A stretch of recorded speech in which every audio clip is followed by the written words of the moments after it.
നമസ്കാരം. വിള്ളലിനെ ചൊല്ലിയുള്ള സൈബർ ആക്രമണത്തിൽ വൈകാരികമായി പ്രതികരിക്കാൻ റവന്യൂ മന്ത്രി മുതിർന്നത് എന്തിനാണ്? കൂലിപ്പണിക്കാരൻ രാജൻ എന്ന് വിളിക്കുന്നതിൽ അഭിമാനം. മുതലാളി രാജൻ എന്ന് വിളിച്ചില്ലല്ലോ. ചൂരൽമലക്കാർക്ക് ഞാനൊരു മന്ത്രിയല്ല, വീട്ടുകാരനാണ് തുടങ്ങിയ പ്രതികരണങ്ങളാണ് മന്ത്രി ഇന്ന് നടത്തിക്കണ്ടത്. കണ്ണീരണിയിക്കുന്ന ഇത്തരം സീരിയൽ നടനമല്ല മന്ത്രിമാരിൽ നിന്നും പ്രതീക്ഷിക്കുന്നത്. കേരളത്തിലെ ഏറ്റവും കരുത്തുറ്റ അധികാര സംവിധാനത്തിന്റെ പേര് സർക്കാർ എന്നാണ്. അതിന്റെ ഭാഗമായിരിക്കുന്ന ഒരാൾ എവിടെ ചെന്നാലും ആ സവിശേഷ അധികാരം അയാളെ പിന്തുടരുക തന്നെ ചെയ്യും. അതുകൊണ്ട് ദുരന്തബാധിതരോട് ചേർന്ന് നിന്നാൽ ഉടൻ അവരിൽ ഒരാളാകാൻ കഴിയില്ല ഒരു മന്ത്രിക്കും. കാരണം അധികാരം തന്നെയാണ്. പ്രയോഗിക്കപ്പെടാത്ത അധികാരം എന്ന ഒന്നില്ല താനും. രാജനും അത് ബാധകമാണ്. ദുരന്തബാധിതരെ പോലെ കൊള്ളയടിക്കപ്പെട്ട ഒരു സമൂഹം ഇന്ത്യയിലെ പോലെ വേറെ എവിടെയുമില്ല. അതുകൊണ്ട് വിള്ളലും ചോർച്ചയും വേണ്ട, വെള്ളം കിനിയലായാലും അത് ചോദ്യം ചെയ്യപ്പെടുക തന്നെ ചെയ്യും. കണ്ണീർ കഥ പറയലോ അതിനുള്ള മറുപടി. ഈ വിഷയമാണ് ബിഗ് ഡയലോഗ് ചർച്ച ചെയ്യുന്നത്. രാജന്റെ ഇരവാദമോ?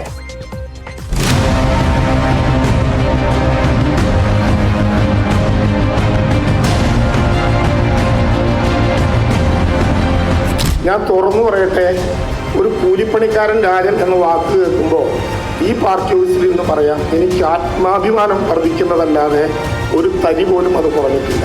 എന്നെ മന്ത്രിയായി ചുമതലപ്പെടുത്തി പറഞ്ഞു വിട്ട് 5 വർഷം കഴിഞ്ഞ് കയറി വരുമ്പോൾ മുതലാളി രാജൻ എന്ന പേര് കേട്ടില്ലല്ലോ.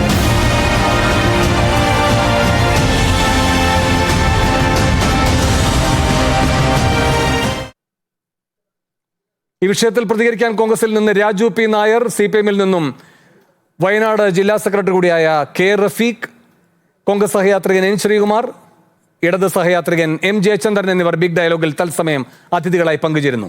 ആദ്യം ശ്രീ രാജു പി നായർ. ഏതാണ്ട് അരമണിക്കൂർ നീണ്ട റവന്യൂ മന്ത്രിയുടെ വാർത്താ സമ്മേളനം, അതിൽ അദ്ദേഹത്തിന്റെ വൈകാരികമായ പ്രതികരണം, ഇതിനോടുള്ള കോൺഗ്രസിന്റെ മറുപടി എന്താണ്? രാജു പി നായർ.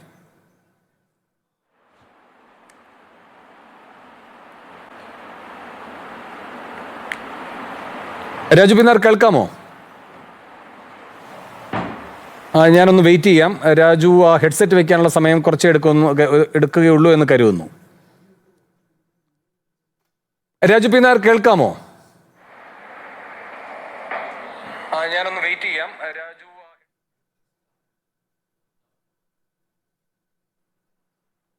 രാജു പി നായർ കേൾക്കാമോ? രാജു പി നായർ കേൾക്കാമോ?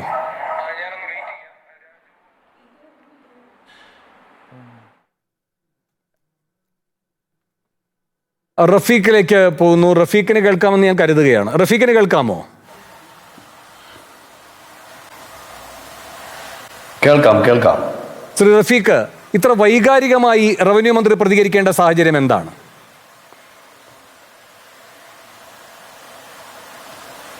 അല്ല, റവന്യൂ മന്ത്രി അവിടെ ഉണ്ടായിട്ടുള്ള യാഥാർത്ഥ്യങ്ങളെ സംബന്ധിച്ച് വിശദീകരിക്കുകയാണ് ചെയ്തത്. അത് നിങ്ങൾക്ക് വൈകാരികമായി തോന്നുന്നുണ്ടെങ്കിൽ അതിൽ വേറെ ഒന്നും പറയാനില്ല. പക്ഷേ നമ്മൾ മനസ്സിലാക്കണം, നിങ്ങളിപ്പോൾ ഈ നിങ്ങളുടെ ഇൻട്രോയിലും നിങ്ങളുടെ ഇതിലുമൊക്കെ കൊടുത്തിരിക്കുന്നത്, ഞാൻ കരുതിയത് ഇങ്ങനെ ഒരു വിഷയമായിരിക്കില്ല ചർച്ച എന്നുള്ളതായിരിക്കും ആണെന്ന്. പക്ഷേ നിങ്ങളുടെ ചർച്ചയുടെ വിഷയവും അതുപോലെ തന്നെ നിങ്ങളുടെ ഇൻട്രോയും ഒക്കെ കേൾക്കുമ്പോൾ തന്നെ റവന്യൂ മന്ത്രിക്കെതിരെ ഒരു ചർച്ച എന്ന നിലയിലാണല്ലോ വന്നിരിക്കുന്നത്. അദ്ദേഹം റവന്യൂ മന്ത്രി ഉൾപ്പെടെയുള്ള സർക്കാരിന്റെ സംവിധാനം, നിങ്ങൾ പറഞ്ഞ ഒരു വാചകം സീരിയൽ നടനമല്ല എന്നാണ്. എങ്ങനെയാണ് അങ്ങനെ പറയാൻ വേണ്ടി കഴിയുക? ഇവിടെ ദുരന്തമുണ്ടായ ആ ഘട്ടം മുതൽ ഏറ്റവും ഒടുവിൽ കഴിഞ്ഞ ദിവസം വരെ പുനരധിവാസ പ്രവർത്തനവും ദുരന്തബാധിതരുടെ വിവിധ വിഷയങ്ങളിലും കൃത്യമായി ഇടപെട്ടുകൊണ്ടിരിക്കുന്ന ഗവൺമെന്റ് ചുമതലപ്പെടുത്തിയ ഒരു മന്ത്രിയാണ് സഖാവ് രാജൻ. അപ്പം ഗവൺമെന്റിന്റെ ഭാഗമായി ദുരന്തബാധിതർക്ക് ആവശ്യമായ എല്ലാ പ്രവർത്തനങ്ങളും ചെയ്യുന്നതിന് വേണ്ടി കൃത്യമായ ഉത്തരവാദിത്വം നിർവഹിച്ച് മുന്നോട്ട് പോകുന്ന വകുപ്പ് മന്ത്രി എന്ന നിലയിൽ അദ്ദേഹം വളരെ കൃത്യമായി ഇടപെട്ടുകൊണ്ടിരിക്കുകയാണ്. അപ്പൊ അതിന് നിങ്ങൾ എങ്ങനെയാണ് ഒരു നടനം എന്ന രൂപത്തിലും അവരിൽ ഒരാളാൻ കഴിയില്ല എന്ന് നിങ്ങൾ എങ്ങനെയാണ് വിധി എഴുതുന്നത്? ജനങ്ങൾ പറയുന്നു, ദുരന്തബാധിതർ പറയുന്നു, ഞങ്ങളോടൊപ്പം നിന്നിരിക്കുന്നു എന്ന് ദുരന്തബാധിതർ പറയുകയാണ്. ഇപ്പൊ ഒല്ലൂരിൽ സഖാവ് രാജന്റെ പ്രദേശത്തേക്ക് അവിടെ എത്തിയ ഒരു അമ്മയെ നിങ്ങൾ കണ്ടിട്ടുണ്ടല്ലോ. 3 കുട്ടികൾ മരിച്ചുപോയതാണ്. അവർക്കുള്ള 3 കുട്ടികൾ മരണപ്പെട്ടു പോയതാണ്. ആ 3 കുട്ടികൾ മരണപ്പെട്ടു പോയ അമ്മ അവിടെ എത്തി. ആ കുഞ്ഞുങ്ങൾ ഇപ്പോൾ അടക്കം ചെയ്തെടുത്തേക്ക് ഒന്നുകൂടെ വരണമെന്ന് ക്ഷണിക്കുമ്പോൾ നിങ്ങൾക്ക് നടനമായി തോന്നാം. പക്ഷെ ഇവിടെ വയനാട് ഉൾപ്പെടെയുള്ള ജനങ്ങൾക്ക് നേരിട്ട് കാണുന്ന ഞങ്ങളെ സംബന്ധിച്ചറിയാം ദുരന്തബാധിതർ എങ്ങനെയാണ് ഈ സർക്കാരിനെ കാണുന്നത് എന്ന് കൃത്യമായി അറിയാം. ഇവിടെ നമ്മൾ കാണേണ്ടത് ഗവൺമെന്റിന്റെ ഭാഗമായിട്ടുള്ള നടപടിക്രമങ്ങളും അതുമായി ബന്ധപ്പെട്ടുകൊണ്ടുള്ള കാര്യങ്ങൾ വിശദീകരിക്കുകയാണ് യഥാർത്ഥത്തിൽ സഖാവ് രാജൻ ഇന്ന് ചെയ്തത്. ഇവിടെ നമ്മൾ കാണേണ്ടത് എന്താ, വലിയ രൂപത്തിൽ തെറ്റിദ്ധാരണ പരത്തുന്ന രൂപത്തിലുള്ള വലിയ പ്രചാരവേല നടത്തുമ്പോൾ അതിന് ഉത്തരവാദിത്തം നിർവഹിക്കുന്ന ഒരു വകുപ്പ് മന്ത്രി എന്ന നിലയിൽ അദ്ദേഹം കൃത്യമായി ആ കാര്യങ്ങൾ വിശദീകരിക്കാൻ പത്രസമ്മേളനം വിളിച്ചു. അതിലെന്താണ് നിങ്ങൾ തെറ്റ് കാണുന്നത്? വയനാടിലേക്ക് വരാം. കാരണം ഇതിപ്പോ കോൺഗ്രസിന്റെ പ്രതികരണമാണല്ലോ യഥാർത്ഥത്തിൽ അറിയേണ്ടത്. അതിനോടുള്ള CPM-ന്റെ മറുപടി എന്ന നിലയിലാണ് റഫീഖിന്റെ പ്രതികരണവും ഞാൻ തേടുക. പക്ഷെ റഫീഖ് ഇവിടെ പറഞ്ഞ രണ്ട് കാര്യങ്ങളുണ്ട്. ഒന്ന്, മന്ത്രി അവിടെ പൂർണ്ണമായി നിൽക്കുകയായിരുന്നു. അതാണെന്നേ മന്ത്രിയുടെ പണി. അത് എപ്പോഴും എടുത്ത് കൊണ്ടു നടക്കേണ്ട ഒരു അലങ്കാരമല്ല, അതാണ് പണി. ഒരു സ്ഥലത്തൊരു ദുരന്തമുണ്ടായാൽ സർക്കാരിന്റെ ഒരു സംവിധാനം അവിടെ പ്രവർത്തിക്കുമ്പോൾ അവിടെ പ്രത്യേകമായ ചുമതലയോടെ ഒരു മന്ത്രി എത്തുക എന്ന് പറയുന്നതാണ് ആ മന്ത്രിയുടെ പണി. നടനമെന്ന് കാണുക, കേൾക്കൂ, അതാണ് ആ മന്ത്രിയുടെ പണി. അതൊന്ന്. ഇനി രണ്ടാമതായി, അല്ല അതാന്നേ പറയാൻ വരികയാണത്. ഇനി രണ്ടാമതായി, സീരിയൽ നടനമെന്ന് പറയുന്നതിന്റെ കാരണം മന്ത്രിക്കൊന്നും നഷ്ടപ്പെട്ടിട്ടില്ല. ആ യാഥാർത്ഥ്യത്തിൽ നിന്നങ്ങ് തുടങ്ങാം. മന്ത്രിക്കൊന്നും നഷ്ടപ്പെട്ടിട്ടില്ല, നൗഫലിന് നഷ്ടങ്ങൾ മാത്രമേ ഉള്ളൂ. അതുകൊണ്ട് നൗഫലിനേക്കാൾ വലിയ ഇരയായിട്ട് ഇരയായി അഭിനയിക്കേണ്ട മന്ത്രി രാജൻ.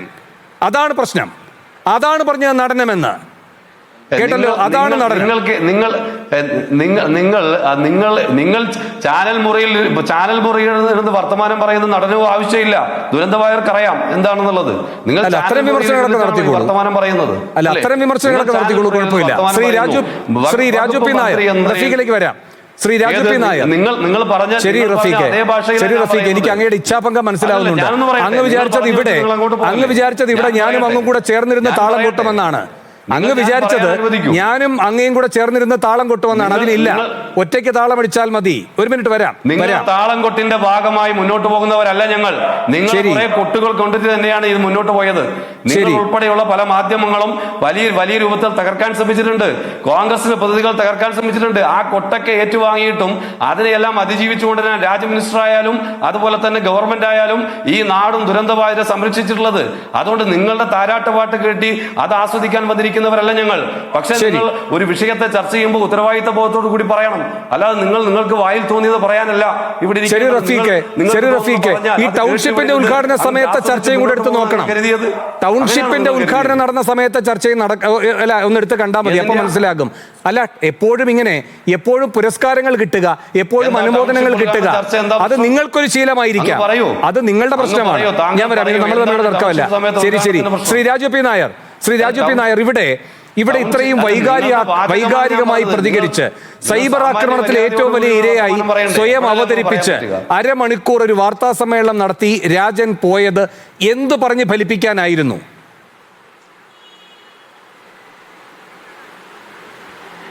വേണു, ഈ സത്യാനന്തര ലോകത്തെ എതിർക്കൂ എന്ന് പറഞ്ഞ് അവസാനം CPM-ഉം CPI-യും എല്ലാം സത്യാനന്തര ലോകത്തിന്റെ വക്താക്കളായി മാറുകയാണ്. ഇന്ന് കണ്ട ഇരവാദം അതാണ്.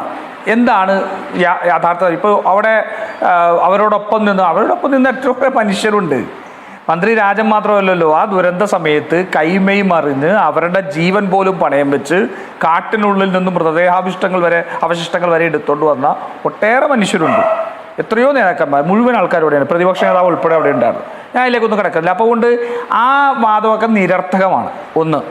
രണ്ടാമത്തെ കാര്യം, എന്താണ് ഇപ്പോൾ ഉണ്ടായ വിഷയം? അവിടെ ഊരാളുങ്കൽ പണിത ഈ വീട്ടിൽ ചോർച്ചയുണ്ടായി, ഇല്ലേ? ആ ചോർച്ച ഉണ്ടായതിനെ സംബന്ധിച്ച് നടപടികൾ ഉണ്ടാവണം. ആ ചോർച്ച ഉണ്ടായ സ്വാഭാവികമായിട്ടും അത്തരത്തിലുള്ളൊരു സംഭവം വരുമ്പോൾ അരക്ഷിത മനസ്സുകളായിട്ട് നിൽക്കുന്ന ആ ദുരന്തത്തെ അതിജീവിച്ചവർക്ക് കൊടുക്കുന്ന വീട്, ആ വീട് കുറ്റമറ്റതാവണം. അവിടെ തീർച്ചയായിട്ടും അവർക്ക് സംരക്ഷണം തോന്നണം, അവർക്ക് സുരക്ഷ ഉണ്ടാവണം. അതുകൊണ്ട് സ്വാഭാവികമായിട്ടും അവർക്ക് ആ പ്രശ്നമുണ്ട്. അങ്ങനെ അവർ പറഞ്ഞപ്പോൾ മന്ത്രി രാജൻ ഓടിച്ചെല്ലുകയാണ്. മന്ത്രി രാജൻ ഓടിച്ചെന്ന് ഒരു കസേരയിട്ട് അതിൻ്റെ മേലേക്ക് കയറിയിട്ട് ഈ വരച്ചിരിക്കുന്ന മക്കൾ, ഞാൻ ചോദിക്കട്ടെ, ഈ വരച്ചത് കോൺഗ്രസ് പോയി വരച്ചതാണോ? അതല്ലെങ്കിൽ ഈ വരച്ചത് ആ വീട്ടുകാരൻ വരച്ചതാണോ? അല്ലല്ലോ. അവിടെ വെള്ളം കിനിയുന്നു എന്ന് കണ്ട് പരാതി പറഞ്ഞപ്പോൾ ഊരാളുങ്കൽ സൊസൈറ്റിയുടെ ടെക്നീഷ്യൻസ് തന്നെ പോയിട്ട് വരച്ചതല്ലേ? സത്യം പറഞ്ഞാൽ അതെവിടെയാണ് പോണ്ടിങ് ടെസ്റ്റോ എന്ത് ടെസ്റ്റ് നടത്തിക്കോട്ടെ ആ വെള്ളം കിനിയുന്നത് എവിടെയാണെന്ന് കണ്ട് അത് പരിഹരിക്കുന്നതിന് വേണ്ടി അവർ മാർക്ക് ചെയ്ത ഇടത്തെ മന്ത്രി പോയി മായിച്ചുകൊണ്ട് സത്യത്തിൽ ആ കറക്ഷൻ പ്രൊസീജിയറിനെ തടസ്സപ്പെടുത്തുകയല്ലേ മന്ത്രി ചെയ്തത്? അങ്ങനെയൊക്കെ വൈകാരികമായി പ്രതികരിക്കാവോ? ഇപ്പോൾ അവിടെ 1 അല്ല 2 അല്ല 3 വീടുകൾക്ക് പ്രശ്നം വന്നു. മന്ത്രി എന്താ ചെയ്യേണ്ടത്? മന്ത്രി ഈ ദുരന്ത സമയത്തെ അദ്ദേഹത്തിൻ്റെ ഇതല്ല പറയേണ്ടത്, മറിച്ച് മന്ത്രി അവിടെ ചെയ്യേണ്ടത് അതിനകത്ത് ടെക്നിക്കൽ നോഹൗ ഉള്ള അവിടുത്തെ കിഫ്കോണിൻ്റെയോ അല്ലെങ്കിൽ PWD എക്സിക്യൂട്ടീവ് എഞ്ചിനീയർ അല്ലെങ്കിൽ കളക്ടർ വഴിക്ക് വിളിച്ച്, ഇപ്പം ഇന്ന് അദ്ദേഹം പത്രസമ്മേളനത്തിൽ പറഞ്ഞു, അത് പറഞ്ഞതിൽ ഒരാൾ ഞാനും കൂടിയാണ്. അവിടെ നിന്ന് കളക്ടറെ വിളിച്ചു പറഞ്ഞ് PWD ചീഫ് എക്സിക്യൂട്ടീവിനെ അല്ലെങ്കിൽ PWD എക്സിക്യൂട്ടീവ് എഞ്ചിനീയർ വിളിച്ചു പറഞ്ഞ് അത് പരിശോധിച്ച് എന്താണ് സംഭവിച്ചതെന്നാണ് അടിയന്തരമായി റിപ്പോർട്ടല്ലേ ആവശ്യപ്പെടേണ്ടത്. ആ റിപ്പോർട്ട് ആവശ്യപ്പെട്ട് ആ റിപ്പോർട്ടിനകത്ത് നിർമ്മാണത്തിൽ പാകപ്പിഴയുണ്ടെന്ന് കണ്ടാൽ ഒരു ഭരണപരമായിട്ട് നേതൃത്വത്തിലിരിക്കുന്ന ആളെന്താ ചെയ്യേണ്ടത്? ആ കരാറുകാരനെ വിളിച്ചിട്ട് ദാ ഇത്തരത്തിലുള്ള ഇതുണ്ട്, നിങ്ങൾ എന്ത് നടപടിയാണ് എടുക്കാൻ പോകുന്നത് എന്ന് ചോദിക്കണം. അവരതിൻ്റെ റിപ്പോർട്ട് കൊടുത്ത് ആ റിപ്പോർട്ട് അംഗീകരിക്കാൻ കഴിയുന്നതാണെങ്കിൽ, അത് പരിഹരിക്കാൻ കഴിയുന്നതാണെങ്കിൽ അവരെ കൊണ്ടത് പരിഹരിപ്പിക്കണം. അല്ലെങ്കിൽ അവരുടെ പേയ്മെൻറ്റ് ബ്ലോക്ക് ചെയ്യണം, അല്ലെങ്കിൽ കരാർ റദ്ദാക്കണം. ഇതൊക്കെ അല്ലേ ചെയ്യേണ്ടത്? പകരം ഈ മിനിസ്റ്റർ രാജൻ രാവിലത്തെ വണ്ടി പിടിച്ച് അവിടെ ചെന്ന് ഇത് മായ്ച്ചു കളഞ്ഞുകൊണ്ട് രക്ഷിക്കാൻ ശ്രമിച്ചത് ആരെയാ? രക്ഷിക്കാൻ ഊരാളുങ്കലനെ അതിനകത്തു നിന്ന് രക്ഷിക്കാൻ ശ്രമിച്ചു എന്നുള്ളതാണ് അതിൻ്റെ പരമമായ സത്യം. ഒരു കരാറുകാരന് വീഴ്ച ഉണ്ടായിട്ടുണ്ടെങ്കിൽ ആ വീഴ്ച റെക്ടിഫൈ ചെയ്യാൻ വേണ്ടിയിട്ടുള്ള നയപരമായ അല്ലെങ്കിൽ ഭരണപരമായ നടപടി എടുക്കുന്നതിന് പകരം ഊരാളുങ്കലിനെ രക്ഷിക്കാനാണ് മന്ത്രി അവിടെ ചെന്നത്. ഇവരെല്ലാം ചെയ്യുന്ന അതാണ്, ഊരാളുങ്കലിനെ രക്ഷിക്കുക എന്നതിനപ്പുറം ദുരന്തബാധിതരെ രക്ഷിക്കുക എന്നിവർക്ക് അജണ്ടയില്ല. ആ ഊരാളുങ്കലിനെ രക്ഷിക്കാൻ വേണ്ടി ചെയ്തു കൂട്ടിയ നാടകമാണ് ഈ കാണുന്നത്. അതിന് അദ്ദേഹത്തെ വിമർശിക്കപ്പെടുന്നുണ്ടെങ്കിൽ തൊഴിലാളി രാജനാണ് ഞാൻ, അഭിമാനമൊന്നും കൊള്ളണ്ട, അല്ലെങ്കിൽ ആരും അപമാനിക്കുമെന്ന് പറയണ്ട. ഞാൻ CPM-ന്റെ ഒരു ഫണ്ട്, നാട്ടുകാരറിയാതെ പണം പിരിച്ച CPM-ന്റെ ഒരു ഫണ്ടിനെ സംബന്ധിച്ച് ഞാൻ ആരോപണം ഉന്നയിച്ചതിൻ്റെ പേരിൽ ഞാൻ ഇന്ന് ഏകദേശം 10 ദിവസമായിട്ട് എൻ്റെ ഫേസ്ബുക്ക് പോസ്റ്റുകൾ ഏത് വിഷയത്തിലിട്ടാലും അതിനെല്ലാം അടിയിൽ വന്ന് എന്നെ തെറി പറഞ്ഞുകൊണ്ടിരിക്കുകയാണ് ഇവർ. മനസ്സിലായില്ലേ? അപ്പോൾ അതുകൊണ്ട് ഞാൻ ഇരവാദം പറയുന്ന ആളല്ല. കാരണം ഞാൻ പറയുന്ന കാര്യങ്ങൾ എനിക്ക് കൃത്യമായ ബോധ്യത്തിൻ്റെ അടിസ്ഥാനത്തിൽ പറയുകയാണ്. ശ്രീ രാജന് ബോധ്യമില്ലാത്തതുകൊണ്ടാണ് രാജന് ഇരവാദം പറയേണ്ടി വന്നത്. രാഷ്ട്രീയത്തിലിരിക്കുന്ന ആൾക്കാരെ സംബന്ധിച്ചോളം വിമർശനം ഉണ്ടാവുകയും ട്രോളുകൾ ഉണ്ടാവുകയും ചിലപ്പോൾ സൈബർ ബുള്ളിങ് ഉണ്ടാവുന്നതൊക്കെ ഞങ്ങളതൊക്കെ അറിഞ്ഞുകൊണ്ടാണ് നിൽക്കുന്നത്. പക്ഷെ ആ പാവൻ നൗഫലിനെ ഈ പറഞ്ഞ സൈബർ ബുള്ളിങ്ങിന് ഇട്ടുകൊടുക്കുകയായിരുന്നില്ലേ ഇവർ? ഇല്ലേ? ഇനി നോക്കൂ, ഇവിടെ ഇപ്പം അനാവൃതമാവുന്ന ഏറ്റവും വലിയൊരു ഗൂഢാലോചന ഉണ്ട്. എന്താ അത്? ഇപ്പൊ മന്ത്രി രാജൻ ഉൾപ്പെടെ ഇന്ന് വന്ന് പറയുന്നത് ആ വീടുകൾ പൂർത്തിയായിട്ടില്ല. പൂർത്തിയാവുന്നതിന് മുമ്പ് ഉള്ള കാര്യങ്ങളാണ്. പെയിന്റ് അടിച്ച് എല്ലാം കഴിഞ്ഞതിന് ശേഷമാണ് പോണ്ടിങ് ടെസ്റ്റ് നടത്തുന്നതൊക്കെ അവിടെ നിൽക്കട്ടെ.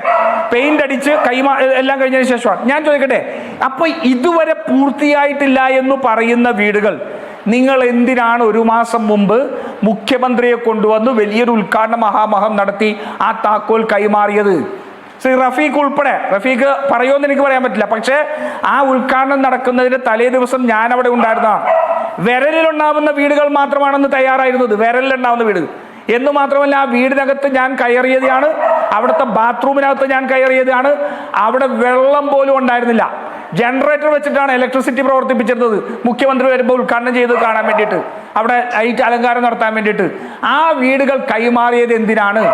ഇന്നലെ ഞാനൊരു ചർച്ചയിൽ ചോദിച്ചപ്പോൾ CPM-ൽ ഉന്നതനായ നേതാവ് പറഞ്ഞത് ആ പദ്ധതിയെ സംബന്ധിച്ച് സർക്കാരിന്റെ നേട്ടമാണ്, ഞങ്ങൾ ഒന്നും ചെയ്യുന്നില്ല എന്ന് പറഞ്ഞപ്പോൾ ഞങ്ങൾക്കത് ചെയ്യുന്നു എന്ന് കാണിക്കാൻ വേണ്ടി ഞങ്ങളത് ചെയ്താർന്ന്. അപ്പോൾ ദുരന്തബാധിതരെ ഈ CPM പിണറായി വിജയൻ ഉൾപ്പെടെയുള്ള ഇന്ന് വീരവാദം പറയുന്ന ശ്രീ K രാജന്റെ പ്രസംഗം എന്ന് ഓർമ്മയുണ്ടല്ലോ, ഭയങ്കര റീൽസ് ആയി കഴിഞ്ഞ K രാജന്റെ പ്രസംഗം ഓർമ്മയുണ്ടല്ലോ. ഇതെല്ലാം ആ ദുരന്തബാധിതരെ പറ്റിച്ച് തങ്ങളുടെ നേട്ടത്തിന് വേണ്ടി ശ്രമിച്ചതാണെന്നുള്ള തെളിയല്ലേ. ഇനിയെങ്കിലും റഫീഖ് സമ്മതിക്കണം, ഞങ്ങൾ പണി പൂർത്തിയാക്കാതെയാണ് ഞങ്ങൾ ആ വീട് കൈമാറിയെന്ന് റഫീഖ് മാന്യതയുണ്ടെങ്കിൽ, സത്യം പറയാൻ താല്പര്യമുണ്ടെങ്കിൽ അങ്ങ് പറയണം, ഞങ്ങൾ പണി പൂർത്തിയാക്കാതെയാണ് ആ വീട് കൈമാറിയത്.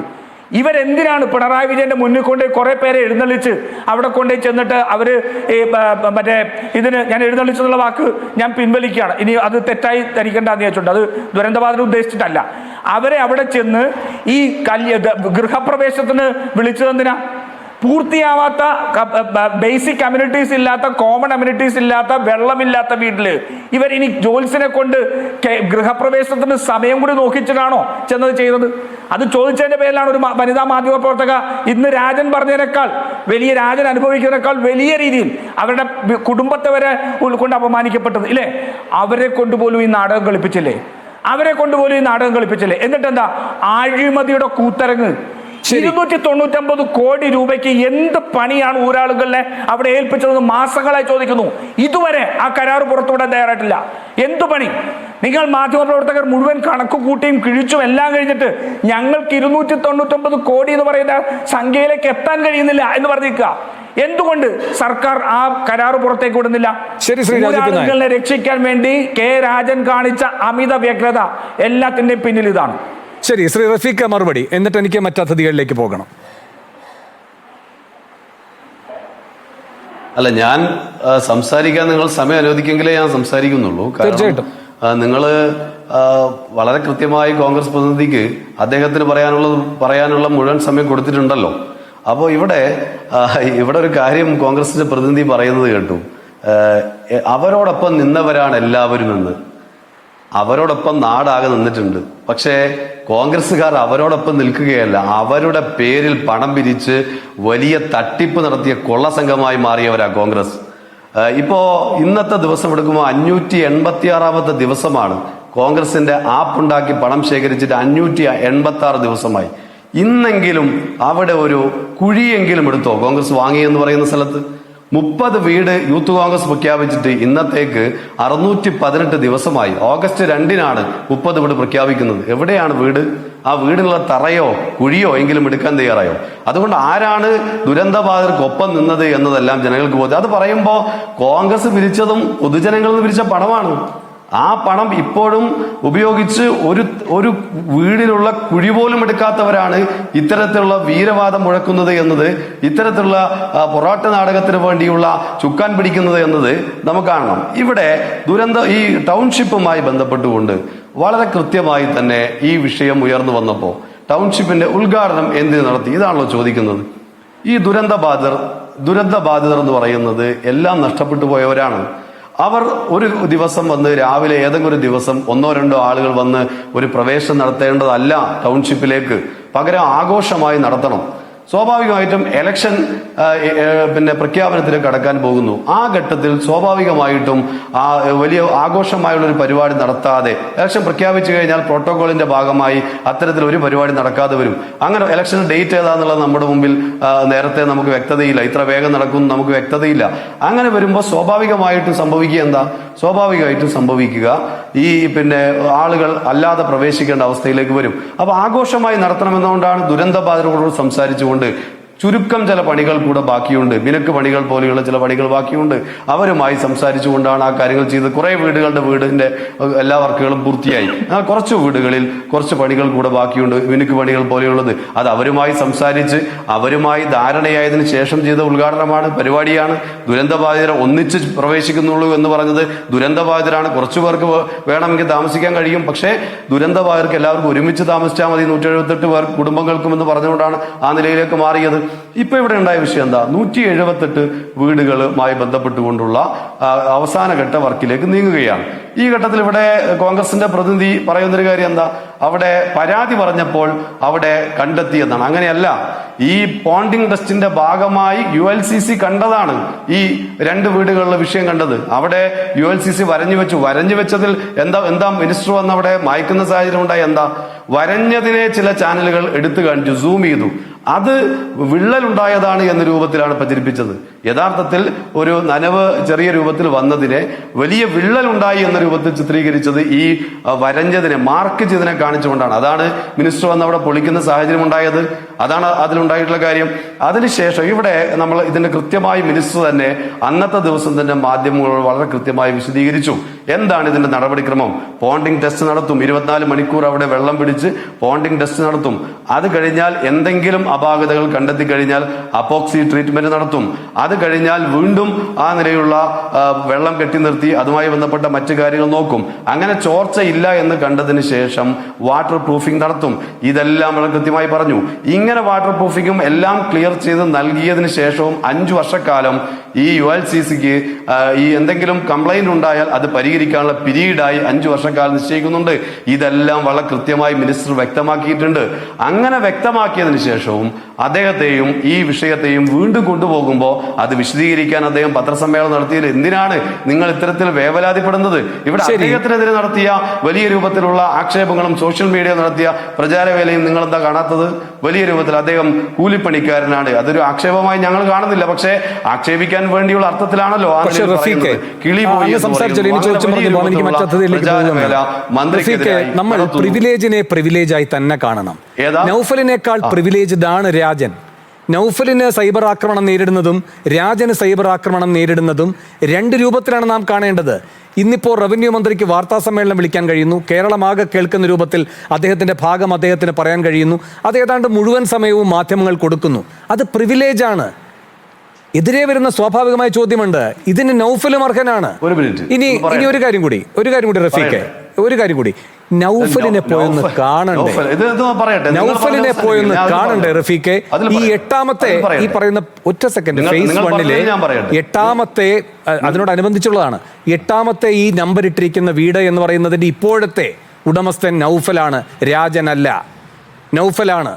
അവിടെ കയറി ചെല്ലുമ്പോൾ നൗഫലിനോട് ആശയവിനിമയം നടത്തണ്ടേ? നൗഫലിനെ ബോധ്യപ്പെടുത്തണ്ടേ? അത് കഴിയാതെ പോകുന്നത് എന്തുകൊണ്ടാണ്? അപ്പൊ ഇതിൽ നിന്ന് വ്യക്തമാണ്, ഈ പറയുന്ന നൗഫലിനെ ദുരന്തബാധിതനായി കാണുന്നില്ല, നൗഫലിനെ ശത്രുവായാണ് കാണുന്നത്.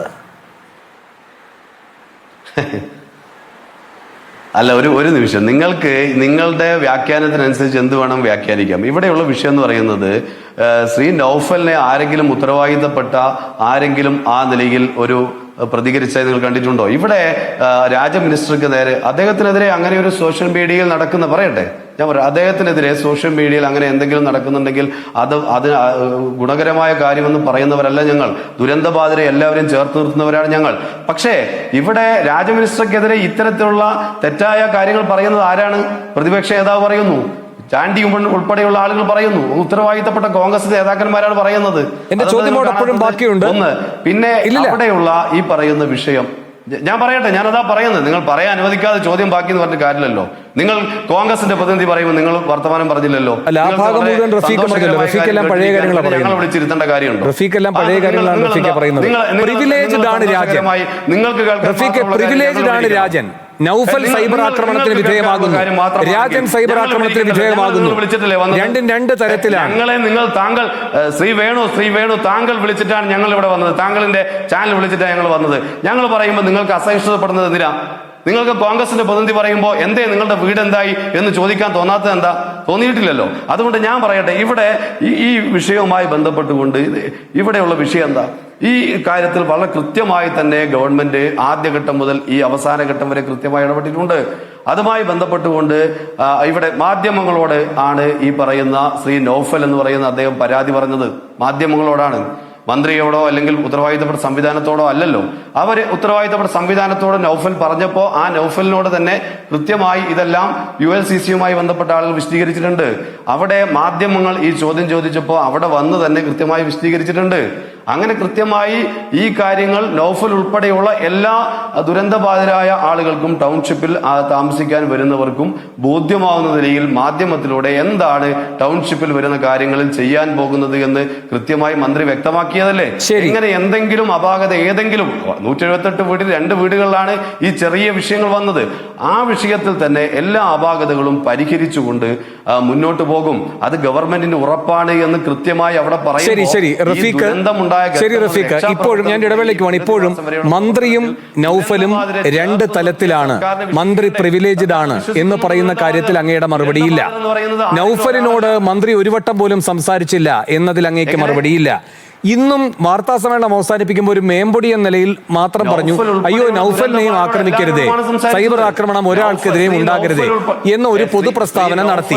അതല്ലാതെ നൗഫലിന് സൈബർ ആക്രമണം നടക്കുന്നതിന്റെ ഒരു കാരണമായത് ആയുധം വെച്ചുകൊടുത്തത് തന്റെ വാക്കുകളും സമീപനവുമാണ് എന്ന ഭാഗം അദ്ദേഹം ഭംഗിയായി അങ്ങ് ഇല്ലാതെ ഒഴിവാക്കുകയും ചെയ്തു. സ്വന്തം ഉത്തരവാദിത്വത്തിൽ നിന്ന് അങ്ങ് ഒഴിഞ്ഞു മാറുകയും ചെയ്തു. റഫീഖെ, വേഗം എനിക്ക് ഇടവേളയിലേക്ക് പോകണം, വേഗം. അല്ലല്ല, ഞാൻ പറഞ്ഞത് ദുരന്തബാധിതരായ നൗഫൽ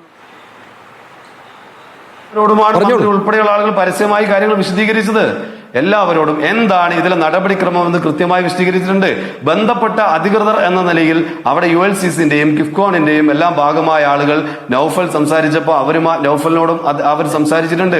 അങ്ങനെ ബന്ധപ്പെട്ട എല്ലാവരും നൗഫലിനോട് സംസാരിച്ചിട്ടുണ്ട്.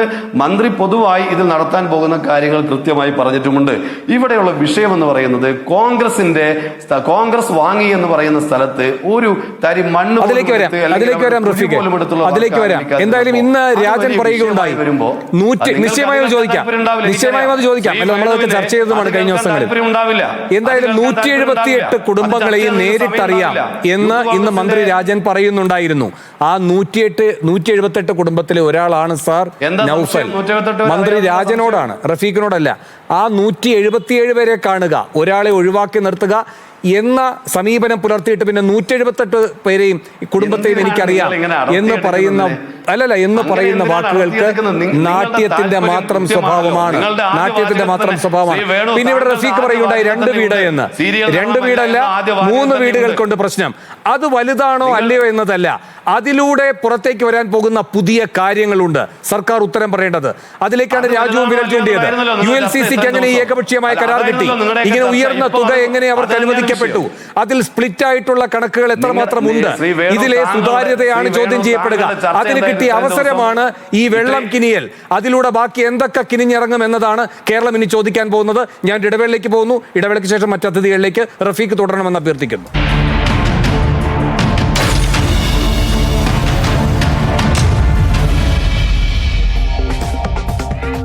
രാജന്റെ ഇരവാദമോ ബിഗ് ഡയലോഗ് തുടരുന്നു. ശ്രീ എൻ ശ്രീകുമാർ, ഇവിടെ ആവർത്തിച്ച് റഫീഖ് ആയാലും CPM ആയാലും DYFI ആയാലും ചോദിച്ചുകൊണ്ടിരിക്കുന്നത് കോൺഗ്രസിന്റെയും യൂത്ത് കോൺഗ്രസിന്റെയും ഈ മേഖലയിലെ ഇടപെടലിന്റെ കാപട്യമാണ് എന്ന് മാത്രമല്ല, ഏറ്റവും ഒടുവിൽ DYFI സംസ്ഥാന പ്രസിഡന്റ് തന്നെ പറഞ്ഞ എന്താണ്, നിങ്ങൾ ഇവിടെ കോൺഗ്രസ്സുകാർ വാങ്ങി എന്ന് പറയുന്ന സ്ഥലത്ത് അത് 5.5 ഏക്കർ എന്ന് പറയുന്നു, 3.5 ഏക്കർ എന്ന് പറയുന്നു, പണി തുടങ്ങിയെന്ന് പറയുന്നു, ഒന്നും ഉണ്ടായിട്ടില്ല, ചുറ്റുമതിൽ മാത്രം ഉണ്ടാക്കിയിട്ടിരിക്കുന്നു. ചുറ്റുമതിൽ എന്ന് പറഞ്ഞാൽ അതിനകത്ത് എന്ത് സംഭവിക്കുന്നത് ആരും കാണാതെയും അറിയാതെയും ഇരിക്കാൻ എന്നാണ് ആരോപണം. ഇന്നിപ്പോൾ രാജനും പറഞ്ഞല്ലോ, ടൗൺഷിപ്പ് തുറന്നു കിടക്കുകയാണ്, ആർക്ക് വേണമെങ്കിലും ചെല്ലാമെന്ന്. അങ്ങനെയാണല്ലോ ജനീഷിനടക്കം അവിടേക്ക് ചെല്ലാൻ കഴിഞ്ഞത്. അതേ സാഹചര്യത്തിൽ മറുവശത്ത് ഇങ്ങനെ ഒന്നും നടക്കുന്നില്ല, കള്ളക്കണക്കുകൾ നിരത്തുന്നു എന്ന് പറയുന്ന വിമർശനം കേൾക്കുന്നു. ഏറ്റവും ഒടുവിൽ DYFI അവിടെ ഒരു കൊടി നാട്ടിയിട്ടുണ്ട്, ഒരു ബോർഡ് വെച്ചിട്ടുണ്ട് യൂത്ത് കോൺഗ്രസ്സുകാർക്ക് അങ്ങോട്ടേക്കുള്ള വഴി കാട്ടിക്കൊടുക്കാൻ. അപ്പോൾ ഈ ധാർമ്മികമായി ഉറക്കെ ശബ്ദിക്കുമ്പോൾ അവനവൻ്റെ ഭാഗത്തെ പിഴവുകൾ ഏതെങ്കിലും തരത്തിൽ പ്രതിരോധത്തിലാക്കുന്നുണ്ടോ കോൺഗ്രസിനെയും യൂത്ത് കോൺഗ്രസിനെയും? ഇപ്പോൾ റഫീഖ് ചോദിക്കുന്നതും ആവർത്തിച്ചുള്ള വിമർശനം അതാണ്. ശ്രീ എൻ ശ്രീകുമാർ,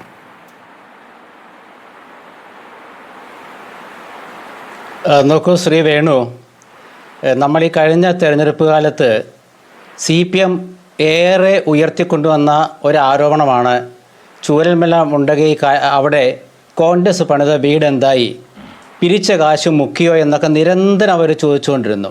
അപ്പോൾ അതിന് KPCC പ്രസിഡന്റ് മറുപടി പറഞ്ഞു, യൂത്ത് കോൺഗ്രസ് മറുപടി പറഞ്ഞു, എല്ലാം മറുപടി പറഞ്ഞിരുന്നു. എന്നാലും അവരെ തൃപ്തിയാകാണ്ട് അവരിതിങ്ങനെ ചോദിച്ചുകൊണ്ടിരുന്നു. പ്രതിപക്ഷ നേതാവ് VD സതീശൻ്റെ ഓരോ പത്രസമ്മേളനത്തിലും വ്യക്തമായ അജണ്ടയോടെ വയനാട് എന്നിങ്ങനെ ആവർത്തിച്ച് അദ്ദേഹത്തെ പ്രകോപിപ്പിക്കാൻ ശ്രമിച്ചു. ഇതെല്ലാം കഴിഞ്ഞ് വോട്ടെടുപ്പ് കഴിഞ്ഞു. അതെല്ലാം ശേഷം ഇപ്പോൾ ചർച്ച ചെയ്യപ്പെടുന്ന വിഷയം എന്താണ്? ഗവൺമെൻറ് പണിത് കൊടുത്ത വീടുകൾക്ക് ചോർച്ച സംഭവിച്ചു. അപ്പോൾ കോൺഗ്രസ് തിരിച്ചു ചോദിക്കുന്നത്, ഞങ്ങൾക്ക് വീട് പണിയാൻ സമയം കിട്ടിയില്ല, ഞങ്ങൾ വീട് പണിതിട്ടില്ല. പക്ഷേ ചോരുന്ന വീട് പണിത് കൊടുത്ത് പാവങ്ങളെ പറ്റിക്കുന്നതിലും ഭേദം സാവധാനത്തിൽ വീട് പണിത് കൊടുക്കുന്നതല്ലേ, അത് ഞങ്ങൾ പണിത് കൊടുത്തോളാം. മാത്രമല്ല അവരൊരു ഉദാഹരണം കൂടെ ചൂണ്ടിക്കാണിക്കുന്നുണ്ട്. രാഹുൽ ഗാന്ധിയുടെ പദ്ധതിയിൽപ്പെട്ട കൈത്താങ് എന്നൊരു പദ്ധതിയുണ്ട് വയനാട് ഭാഗത്ത്. ശ്രീ റഫീഖിനൊക്കെ നന്നായിട്ട് അറിയായിരിക്കും. ഒരു പഞ്ചായത്തിലൊരു വീട്. എനിക്ക് തോന്നുന്നത്, എനിക്ക് കൃത്യം കണക്കറിയില്ല, തോന്നുന്നത് ഇപ്പോൾ രാജു പിന്നാർക്കൊക്കെ അറിയായിരിക്കും, 90-95 വീട് അവിടെ പണിത് കൊടുത്തിട്ടുണ്ട് കോൺഗ്രസ്. ഒരു പഞ്ചായത്തിൽ ഒരു വീട്, കൈത്താങ് പദ്ധതി. അപ്പോൾ വീട് പണിയാൻ കോൺഗ്രസിന് ഇപ്പോൾ പറ്റിയില്ല. അതിൻ്റെ കാരണം അവർ പറഞ്ഞു, അതവിടെ അവസാനിച്ചു. ഇവരിപ്പോഴും ഇത് ഉന്നയിക്കുന്നതുകൊണ്ട് പ്രത്യേകിച്ച് പ്രയോജനമില്ല. വോട്ടെടുപ്പ് കഴിഞ്ഞു. ഇനി ഞാൻ ഒരു കാര്യം കൂടെ പറയാം. വോട്ടെടുപ്പിന് മുമ്പ് മുഖ്യമന്ത്രിയുടെ ഒരു പത്രസമ്മേളനം ഉണ്ടായിരുന്നു. അതിൽ അദ്ദേഹത്തോട് ഈ ടൗൺഷിപ്പിൻ്റെ കാര്യം ചോദിച്ചു. അവിടെ താക്കോൽ ദാനം നടത്തി, പക്ഷേ കയറി താമസിക്കാൻ പറ്റാത്തൊരവസ്ഥയാണല്ലോ, പ്രാഥമിക സൗകര്യത്തിന് പോലും ഇടമില്ലല്ലോ എന്ന്. അപ്പോൾ മുഖ്യമന്ത്രി പറഞ്ഞൊരു മറുപടി ഇന്നും പ്രസക്തമാണ്. എന്താണ് ആ മറുപടി എന്നറിയാമോ? അവർക്കൊക്കെ പട്ടയം വേണമെന്നാണ് അവർ ആദ്യം പറഞ്ഞത്. അത് അവർക്ക് കൊടുത്തു. പിന്നെ വിഷുവിന് താമസിക്കാൻ പറ്റാവുന്ന രീതിയിൽ ഞാൻ മനസ്സിലാക്കുന്ന മുഖ്യമന്ത്രിയുടെ വാക്കാണ്, ഞാൻ മനസ്സിലാക്കുന്നത് അത് വിഷുവിന് അവരെല്ലാവരും കയറി താമസിക്കും, ഒരുമിച്ച് താമസിക്കണമെന്നാണ് അവരുടെ ആഗ്രഹം. അപ്പോൾ അക്കാലത്ത് ഞാനൊരു അഭിപ്രായം പറഞ്ഞിരുന്നു, വോട്ടെടുപ്പ് 9-ാം തീയതിയാണ്, പിന്നെ താമസിച്ചാൽ എന്ത്, താമസിച്ചില്ലെങ്കിൽ എന്തെന്ന്. ഇപ്പോൾ അത് ശരിയായല്ലോ. ഇപ്പോൾ അവിടെ മന്ത്രി രാജനാണ്, സത്യത്തിൽ മന്ത്രി രാജൻ ഒരു ഇരയാണ് ശ്രീ വേണു. എങ്ങനെയാണെന്നറിയാമോ? ഗവൺമെൻറ് എല്ലാം ഈ റവന്യൂ മന്ത്രിയുടെ തലക്കിട്ടു. നമ്മുടെ മുഖ്യമന്ത്രി ഉണ്ടല്ലോ ഇവിടെ, അദ്ദേഹത്തിൻ്റെ അദ്ദേഹം നേരിട്ട് വരേണ്ട, അദ്ദേഹത്തിന് എന്തോ കണ്ണോ പ്രശ്നമാണെന്ന് മറ്റേ പാർട്ടി സെക്രട്ടറി പറയുന്നത് കേട്ടു. അദ്ദേഹത്തിൻ്റെ ഫേസ്ബുക്ക് പോസ്റ്റ് ഇട്ടുകൂടെ, അതായത് ഇന്നതാണ് അവിടുത്തെ വിഷയം, എന്താ മുഖ്യമന്ത്രി എന്താ പ്രതികരിക്കാത്തത്?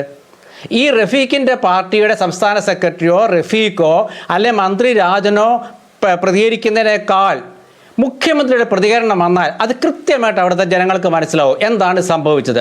എന്താ മുഖ്യമന്ത്രി ഇന്നും പ്രതികരിക്കാത്തത്? അദ്ദേഹം ആ പാമ്പ് കടിച്ച ആ വേനൽക്കാലത്തെ ചൂടിനെ കുറിച്ചൊക്കെ അദ്ദേഹം ഇന്ന് പോസ്റ്റ് ഇട്ടിട്ടുണ്ട്, മുഖ്യമന്ത്രിയുടെ ഫേസ്ബുക്കിലുണ്ട്. എന്താ ഈ വിഷയത്തിൽ എന്താ അദ്ദേഹം പ്രതികരിക്കാത്തത്? കത്തി നിൽക്കുന്ന വിഷയമല്ലേ? ഒരു മന്ത്രി ഇന്ന് അദ്ദേഹത്തിന് നിങ്ങളുടെയൊക്കെ ഭാഷയിൽ വികാരഭരിതനായില്ലേ? എനിക്ക് മന്ത്രി രാജനെ എത്രയോ കാലമായിട്ട് അറിയാം. ഞാൻ അനിയനെ പോലെ കരുതുന്ന ഒരാളാണ് മന്ത്രി രാജൻ.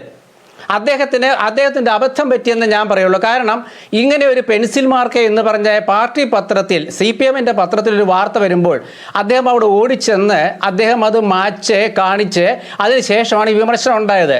അദ്ദേഹം ചെയ്യേണ്ടിയിരുന്നതല്ല, അദ്ദേഹം മുഖ്യമന്ത്രിയുമായി സംസാരിച്ചിട്ട് അവിടുത്തെ ഉദ്യോഗസ്ഥന്മാരുടെ, അവിടുത്തെ മന്ത്രിമാരുടെ, അതായത് മരാമത്ത് വകുപ്പ് മന്ത്രി ഉൾപ്പെടെയുള്ളവരുടെ യോഗം വിളിച്ച്, അവിടെ MP ഉണ്ട്, MLA-മാരുണ്ട്, വയനാട് മന്ത്രിയുണ്ട്, എല്ലാവരും ഉണ്ട്, ഒരു യോഗം വിളിച്ചത് എന്താ സംഭവിച്ചതെന്ന് ചർച്ച ചെയ്തിരുന്നെങ്കിൽ ഈ വിഷയം ഉണ്ടാകുമായിരുന്നില്ല.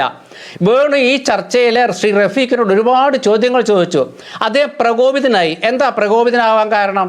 അതിൻ്റെ അർത്ഥം എന്താണെന്ന് വെച്ചാൽ ആ വീട് അവർക്ക് പണിഞ്ഞു കൊടുക്കാൻ പറ്റിയില്ല എന്നുള്ളതാണ്. എന്നിട്ട് കോൺഗ്രസിനെ ആക്ഷേപിക്കുന്നതിൽ എന്താ കാര്യം?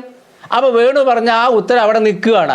പിന്നെ ഇതിന് മുമ്പുള്ള കാര്യങ്ങളൊന്നും ഞാൻ ഈ ചർച്ചയിലേക്ക് എടുത്ത് കൊണ്ടുവരുന്നില്ല. കാരണം യൂത്ത് കോൺഗ്രസ് ഒരുപാട് ചോദ്യം ചോദിച്ചിട്ടുണ്ട് DYFA-കാരോട്, ആ 20 കോടി രൂപയുടെ ചോദ്യം ചോദിച്ചിട്ടുണ്ട്.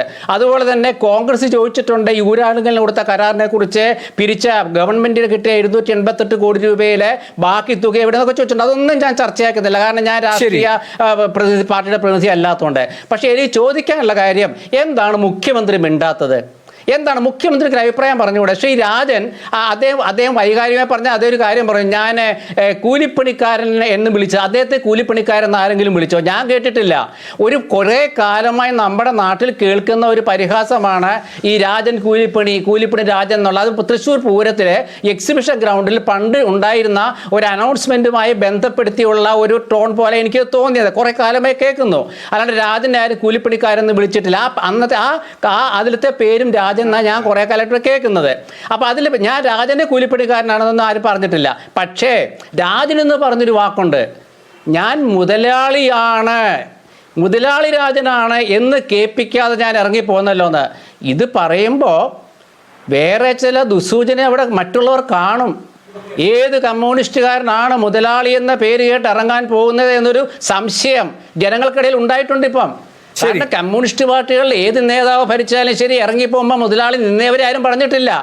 അപ്പോൾ അതുകൊണ്ടാണ് ഞാൻ പറഞ്ഞത്, മുതലാളി രാജനല്ല എന്ന് ഞാൻ പറയുമ്പോൾ ഇനിയിപ്പോൾ വേറെ ഏതെങ്കിലും മുതലാളിയായിട്ട് ആരെങ്കിലും വിശേഷിപ്പിക്കപ്പെട്ടാൽ, ജനങ്ങൾ ചോദിച്ചാൽ, ഒരു ട്രോൾ ഇറങ്ങിയാൽ അതിനിപ്പോൾ ജനങ്ങളെ കുറ്റം പറയാൻ പറ്റുമോ? പറ്റത്തില്ല. അപ്പോൾ അതുകൊണ്ട് ഇവിടെ ശ്രീ റഫീഖ് ചെയ്യേണ്ടത് മുഖ്യമന്ത്രിയോട് ഒരു ഫേസ്ബുക്ക് പോസ്റ്റ് ഇട്ട് ഇതിലൊരു ഒരു വസ്തുത എന്താണെന്ന് വ്യക്തമാക്കാൻ അദ്ദേഹത്തോട് അഭ്യർത്ഥിക്കണമെന്നാണ് CPM-ൻ്റെ ജില്ലാ സെക്രട്ടറി കൂടിയായ റഫീഖിനോട് എനിക്ക് പറയാനുള്ളത്. ശരി, ചാണ്ടി ഉമ്മന്റെ ഇന്നലത്തെ പ്രതികരണം ഉണ്ടായിരുന്നു. അത് ഇന്ന് യൂത്ത് കോൺഗ്രസിന്റെ സംസ്ഥാന അധ്യക്ഷൻ തന്നെ തള്ളിയിട്ടുമുണ്ട്. അത് ശരിയായൊരു പ്രയോഗം ആയിരുന്നില്ല എന്ന്. ശ്രീ റഫീഖിന് അല്ലെങ്കിൽ CPM-ന് ഈ ചർച്ച ഏകപക്ഷീയമാണ് എന്നൊരു വിമർശനമുള്ളതായി ഞാൻ മനസ്സിലാക്കുന്നു. റഫീഖ്, ശ്രീ ജയചന്ദ്രൻ സാറിനൊക്കെ പോയതിനു ശേഷം ഞാൻ ശ്രീ രാജുവിലേക്കും അങ്ങയിലേക്കുമാണ് വരിക. അപ്പോൾ ഞാൻ ഇടപെടുന്നുണ്ടാവില്ല. അങ്ങയുടെ ഭാഗം കൃത്യമായി സംസാരിക്കാനുള്ള അവസരം ഉറപ്പു തരികയും ചെയ്യുന്നു. ശ്രീ M. ജയചന്ദ്രൻ, ഇവിടെ ഈ പോണ്ടിംഗ് ടെസ്റ്റ് താങ്കൾ അങ്ങനെ നൽകിയിട്ടില്ല. അത് പറയട്ടെ, എനിക്ക് പറയാനുള്ളൊരു ഇതുവരെ താങ്കൾ അങ്ങനെ നൽകിയിട്ടില്ല. അതുപോലെ തന്നെയാണെങ്കിൽ ദയവായി എന്നെ ഒഴിവാക്കി തരണം, ഞാൻ ഇവിടുന്ന് പോകാൻ. നിങ്ങൾക്ക് നിങ്ങളുടെ താല്പര്യം സംരക്ഷിക്കാനുള്ള ചർച്ചയാണെങ്കിൽ അതുമായി പോകുന്നതാണ് നന്നാവുക. അല്ലാതെ പിന്നെ കുഴപ്പമില്ല, സംസാരിച്ചുകൊണ്ട് കാര്യമില്ലല്ലോ. വേണ്ട എങ്കിൽ ഞങ്ങൾ എങ്കിൽ ഞാൻ ഒഴിവാകും, അത്രയേ ഉള്ളൂ. അത് നിങ്ങൾ ചർച്ച തുടരാലോ നിങ്ങൾക്ക്. കുഴപ്പമില്ല. ജയചന്ദ്രൻ സാറിൻ്റെ പോയതിനു ശേഷം അങ്ങയിലേക്ക് തന്നെ വരാം. തടസ്സപ്പെടാതെ അങ്ങേക്ക് സംസാരിക്കുകയും ചെയ്യാം. ശ്രീ എം ജയചന്ദ്രൻ, ഇവിടെ ഈ പണ്ടൊരു ടൊർണാഡോ എന്നൊരു വാക്ക് പെട്ടെന്ന് വന്നു കയറിയത് അങ്ങേക്ക് ഓർമ്മയുണ്ടല്ലോ. അതുപോലെ ഇപ്പോൾ കേൾക്കുന്ന ചില വാക്കുകളുണ്ട്. Shrinkage, leakage, ponding test, water proofing, epoxy പരിശോധന, ഇങ്ങനെ ഒരു പിടി വാക്കുകളാണ് ഇവിടെ പറഞ്ഞുകൊണ്ടിരിക്കുന്നത് ശ്രീ രാജൻ. സ്വാഭാവികമായും സംശയം തോന്നുന്ന ഒരു കാര്യമുണ്ട് ഇത് കേൾക്കുന്നവർക്ക്. ഈ വീടുകളുടെ നിർമ്മാണം പൂർത്തിയായി മിക്കവാറും. അതിൻ്റെ പ്ലാസ്റ്ററിങ് കഴിഞ്ഞിരിക്കുന്നു, അതിൻ്റെ പെയിൻറ്റിങ് കഴിഞ്ഞിരിക്കുന്നു, അതിൻ്റെ പ്ലംബിങ് കഴിഞ്ഞിരിക്കുന്നു, അതിൻ്റെ വയറിങ് കഴിഞ്ഞിരിക്കുന്നു. യൂത്ത് കോൺഗ്രസ് അടക്കം ചൂണ്ടിക്കാട്ടുന്ന കാര്യമാണിത്. ഇതിൻ്റെ മേലാപ്പിൽ സോളാർ പ്ലാന്റ് വെച്ച് കഴിഞ്ഞു, വാട്ടർ ടാങ്ക് സ്ഥാപിച്ചു. ഇതെല്ലാം കഴിഞ്ഞിട്ടാണോ ഈ ലീക്കേജിൻ്റെ ടെസ്റ്റ് നടത്തുക എന്ന ചോദ്യം? അത് പ്രധാനപ്പെട്ടൊരു ചോദ്യമല്ലേ? അവിടെയാണ് യഥാർത്ഥത്തിൽ ഇങ്ങനെയൊന്നും ഇവർ പ്രതീക്ഷിച്ചിരുന്നില്ല. പ്രതീക്ഷിച്ചപ്പോൾ അല്ലെങ്കിൽ അത്തരം ഒരു മുന്നൊരുക്കങ്ങളോ അത്തരം പരിശോധനകളോ ഇതിനു മുൻപ് നടന്നില്ല. ഇത് സംഭവം വന്നു പുറത്തേക്ക്. അതിൻ്റെ ഭാഗമായി ഇപ്പോൾ ഇത്തരം സാങ്കേതിക പദാവലികൾ രക്ഷപ്പെടാനായി ഉപയോഗിക്കുകയാണോ? ഒറ്റ കാര്യം കൂടി സാർ, കഴിഞ്ഞ ദിവസങ്ങളിൽ സാർ ഈ ചർച്ചയിൽ പങ്കെടുക്കുമ്പോൾ ഒരു കാര്യം വ്യക്തിപരമായി പറയുകയുണ്ടായി. രാജൻ ചെയ്തത് തെറ്റാണ് എന്ന് ഞാൻ പറയില്ല, ഇങ്ങനെ മേശമേൽ കയറിയിട്ടുള്ള പരിശോധന ശരിയാണ് എന്ന അഭിപ്രായമില്ല എന്ന്. അതുകൂടെ ചേർത്തുകൊണ്ട് ഞാൻ അങ്ങോട്ട് ചോദിക്കുകയാണ്, ഇന്നത്തെ ഈ ഇരവാദത്തോടുമുള്ള അങ്ങയുടെ സമീപനം എന്താണ്?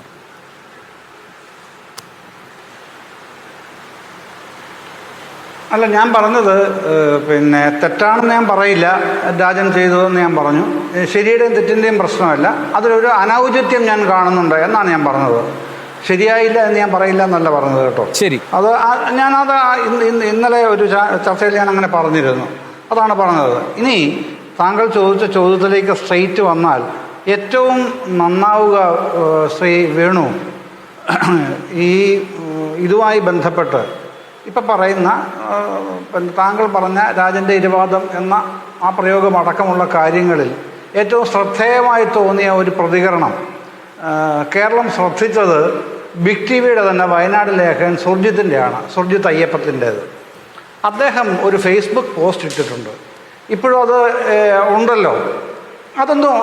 അതൊരു പ്രാവശ്യം ഒരു പ്രാവശ്യമെങ്കിലും വായിക്കുന്ന ആർക്കും മറ്റ് സന്ദേഹങ്ങളൊന്നും ഉണ്ടാവാതെ തന്നെ വ്യക്തമായി കാര്യം ബോധ്യപ്പെടും. ഇതൊരു പർപ്പസ്ഫുള്ളി ഉണ്ടാക്കിയ അജണ്ടയാണ് ഈ വിവാദം എന്നുള്ളത് സുർജിത്തിൻ്റെ ആ ഫേസ്ബുക്ക് പോസ്റ്റ് വായിക്കുന്ന ആർക്കും മനസ്സിലാകാവുന്ന കാര്യമേ ഉള്ളൂ. പിന്നെ അതിന്മേൽ പിടിച്ച് വിവാദങ്ങളുടെ തേരിലേറി ഘോഷയാത്ര പോലെ നിരവധി മാധ്യമങ്ങൾ, കേരളത്തിലെ ഏതാണ്ട് എല്ലാ മാധ്യമങ്ങളും ആ ഘോഷയാത്രയിൽ പങ്കെടുക്കുന്നുണ്ട്. അതൊക്കെ ഓരോരുത്തരുടെയും കാര്യമാണ്. അതിനെ സംബന്ധിച്ച് ഇപ്പോൾ ഒരുപാട് പദാവലികളുടെ കാര്യം താങ്കൾ പറഞ്ഞല്ലോ. പക്ഷെ ശ്രദ്ധേയമായ ഒന്ന് രണ്ട് വസ്തുതകൾ, അത് പിന്നെ ഈ ഡിഫക്റ്റ് ലയബിലിറ്റി എന്നുള്ളതാണ് ഞാൻ ശ്രദ്ധിച്ച ഏറ്റവും പ്രധാനപ്പെട്ട ഒരു വാക്ക്. ആ ഡിഫക്റ്റ് ലയബിലിറ്റി എന്ന് പറയുന്നത്, ഹലോ കേൾക്കുന്നുണ്ടല്ലോ അല്ലേ? കേൾക്കുന്നുണ്ട് സാർ. ഹലോ അത് ആ ഡിഫക്റ്റ് ലയബിലിറ്റി എന്ന് പറയുന്നത് പിന്നെ വീട് കൊടുത്തു കഴിഞ്ഞാൽ ഇപ്പോഴും ഇതിൻ്റെ ഈ ഉടമസ്ഥാവകാശം ഉള്ളവരുടെ എല്ലാം ഫൈൻഡ് ഔട്ട് ചെയ്തിട്ടുണ്ട്, അവരുടെ കയ്യിൽ താക്കോലുകൾ കൊടുത്തിട്ടുണ്ട് എന്നുള്ളതല്ലാതെ ഇപ്പോഴും ഇതിനെ കൈവശം വെച്ചിരിക്കുന്നത് ഊരാളുങ്കൽ തന്നെയാണ്.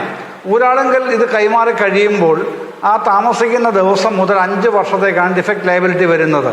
ഇപ്പോൾ ക്രാക്ക് എന്നൊക്കെ പറയുന്നത് ഇത് വിള്ളലല്ല എന്നുള്ളത് എല്ലാവർക്കും അറിയാം. പക്ഷേ ഇത് കൊടുക്കുന്നതിന് മുമ്പ്, താമസിക്കുന്നതിന് മുൻപ് ഒരു പ്രശ്നമുണ്ടായാൽ 5 വർഷത്തേക്ക് ഡിഫക്റ്റ് ലയബിലിറ്റി ഉള്ള ഒരു പ്രോപ്പർട്ടിയിൽ എന്തിനാണ് ഇത്രയധികം വിവാദം ഉണ്ടാവുന്നത് എന്നൊരു സ്വാഭാവികമായി ആ ചോദ്യം ഉയരും. അതവിടെ ഉണ്ട്. അതിൻ്റെ അകത്തുള്ള രാഷ്ട്രീയം എന്താണെന്നുള്ളത് കാണാനും കഴിയും. മറ്റൊന്ന്, ഈ പറയുന്ന ആംപോക്സി പിന്നെ എന്താണ് ആപ്ലിക്കേഷൻ, അത്തരം ആപ്ലിക്കേഷൻസൊക്കെ ആധുനിക ടെക്നോളജിയിൽ ഉള്ളതാണല്ലോ. അതൊക്കെ അവിടെ തന്നെ അവർ ചെയ്യേണ്ട കാര്യങ്ങൾ, അതൊക്കെ അവർ ചെയ്തോട്ടെന്നേ. എന്തെങ്കിലും പ്രശ്നം താമസത്തിന് ശേഷം എന്തെങ്കിലും പ്രശ്നം ഉണ്ടായിക്കഴിഞ്ഞാൽ സ്വാഭാവികമായി ഇത്തരൊരു വിവാദം ഉണ്ടായാൽ അതിൻ്റെ വസ്തുത നമുക്ക് മനസ്സിലാവും, അത് ചെയ്യുകയും വേണം. അതിന് പകരം ഇപ്പോഴോ ഇനി മറ്റൊരു കാര്യം വരുന്നത്, രാജു പി നായരും താങ്കളും ഒരു പരോക്ഷമായ ശ്രീകുമാറും ചോദിച്ച ഒരു കാര്യം, എന്താണ് 299 കോടി രൂപയുടെ സ്പ്ലിറ്റപ്പ്? ഇതാണല്ലോ ചോദിച്ച പ്രധാനപ്പെട്ട ഒരു സംഗതി, ഒരു ആക്ഷേപം പോലെ കൊണ്ടു നടക്കുന്നത്. എനിക്കതിനെക്കുറിച്ച് ഒന്ന് പറയാനുണ്ട് വേണോ? പെട്ടെന്ന് തീർക്കാം. എന്താണ് ഈ 299 കോടി രൂപയുടെ? ഊരാളുങ്കലിന് ആകെ നൽകിയ തുകയാണ്, ഇതുവരെ നൽകിയ തുകയാണ് 299 കോടി രൂപ. അതിൽ ഗ്രൗണ്ട് നിർമ്മാണം, ഫൗണ്ടേഷൻ ആൻഡ് വീട് നിർമ്മാണം 110.48 കോടി രൂപ ചെലവഴിച്ചു. കേവലം വീട് നിർമ്മാണം മാത്രമല്ല, കൽപ്പറ്റ ടൗൺഷിപ്പിൽ നടത്തിയത് ഈ സമഗ്രമായ ടൗൺഷിപ്പാണ് ബിൽഡ് ബാക്ക് ബെറ്റർ പോളിസി പ്രകാരമാണ് നടപ്പിലാക്കിയത്. അടുത്ത ഡിസൈൻ ആൻഡ് പഠനത്തിന് 4.48 കോടി. അത് കഴിഞ്ഞ് public buildings and common amenities 23.14 കോടി. ഈ 23 കോടിയിൽ അങ്കണവാടി 89 ലക്ഷം, മെറ്റീരിയൽ കളക്ഷൻ ഫെസിലിറ്റി സെൻറ്റർ 83.7 ലക്ഷം, പബ്ലിക് മാർക്കറ്റ് 3.52 കോടി, പബ്ലിക് ടോയ്ലറ്റ് 2.5 കോടി, പബ്ലിക് ഹെൽത്ത് സെൻറ്റർ 3.94 കോടി, community centre and disaster relief centre 9 കോടി, ഓപ്പൺ എയർ തിയേറ്റർ 1.1 കോടി, ഫുട്ബോൾ ഗ്രൗണ്ട് 1.7 കോടി എന്നിവയാണ് ഉൾപ്പെടുന്നത്. അടുത്ത 2 കൂടെ ഉള്ളു. ഇനി ഇൻഫ്രാസ്ട്രക്ചർ 75.5 കോടി രൂപയാണ് ചെലവഴിച്ചത്. റോഡുകൾ, മതിലുകൾ, പാലങ്ങൾ എന്നിവയാണ് ഇൻഫ്രാസ്ട്രക്ചറിന് വേണ്ടി ചെലവഴിച്ച ഈ 72 കോടിക്ക് ചെലവഴിച്ചത്. അവസാനത്തേത് പലവക ചെലവുകൾ 85.3 കോടി രൂപയാണ് ചെലവഴിച്ചിട്ടുള്ളത്.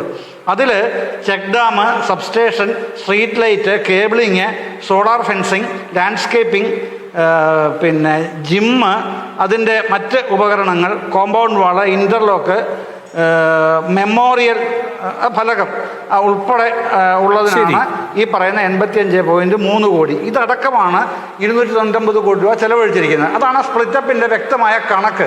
ഇത് ലഭിക്കാൻ ആർക്കോ പ്രയാസമുണ്ടെന്ന തരത്തിൽ എന്തിനാണ് പറയുന്നത്? മാധ്യമപ്രവർത്തകർ കൂടി അന്വേഷിച്ച് നടക്കുകയാണെന്നാണ് രാജു പി നായർ അഭിപ്രായപ്പെട്ടത്. അങ്ങനെയൊന്നും വേണ്ടെന്നേ, അങ്ങനെ അലഞ്ഞു നടക്കേണ്ട കാര്യമൊന്നുമില്ല. കിട്ടാൻ കൃത്യമായ കേന്ദ്രങ്ങളുണ്ട്, CMDRF, അവിടെ തന്നെ അന്വേഷിച്ചാൽ മതി.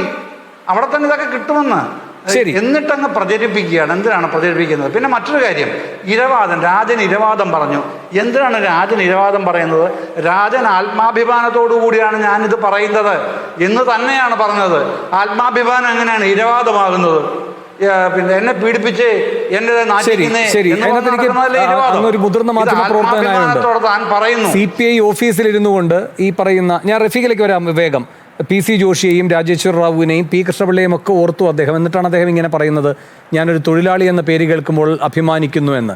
ഇതൊന്നും സ്വയം ഉത്തരത്തിൽ കയറിയിരുന്ന് പറയേണ്ടതല്ലെന്നേ. നമുക്ക് 2 ചെറിയ ഉദാഹരണങ്ങൾ അറിയാമല്ലോ. എം എൻ ഇങ്ങനെ ഇടുക്കിയിലൂടെ സഞ്ചരിക്കുമ്പോൾ ഒന്ന് മൂത്രമൊഴിക്കാനോ മറ്റോ കാറിൽ നിറങ്ങിയതിന് ശേഷം എം എൻ ഇങ്ങനെ ദൂരേക്ക് നോക്കുമ്പോൾ ലക്ഷം വീട് കാണുകയാണ്. അപ്പോൾ എം എൻ വളരെ അഭിമാനത്തോടെ പറയുകയാണ്, നമ്മൾ എത്ര താല്പര്യത്തോടെ ചെയ്തതാണ്, എത്രയും ഈ ഒരു കൂര ഏറ്റവും അത്യാവശ്യം വേണ്ടവർക്ക് നമ്മുടെ ഇടപെടൽ നടന്നില്ലേ, അത് എത്ര ഫലപ്രദമായിരുന്നു. ഇത് എം എൻ ഉത്തരത്തിൽ കയറി പറഞ്ഞതല്ല, മറ്റുള്ള ആളുകളിലൂടെ കേരളം അറിഞ്ഞതാണ്. ഇപ്പോൾ നമ്മുടെ CP നായർ പറഞ്ഞു എന്ന് കേട്ടിട്ടില്ലേ EK നായനാരെ പറ്റി? ചീഫ് സെക്രട്ടറി ആയിട്ടിരിക്കുമ്പോൾ പല ഫയലുകളും വരും. EK ഒറ്റ കാര്യമേ ചോദിക്കൂ, എടോ ഇതുകൊണ്ട് സാധാരണക്കാരന് ഗുണമുണ്ടോ? അങ്ങനെയാണ് ഈ കാര്യങ്ങൾ പുറത്തേക്ക് വരേണ്ടത്, അല്ലാതെ പാർട്ടി ഓഫീസിലെ ഉത്തരത്തിൽ കയറിയിരുന്നിട്ടല്ല.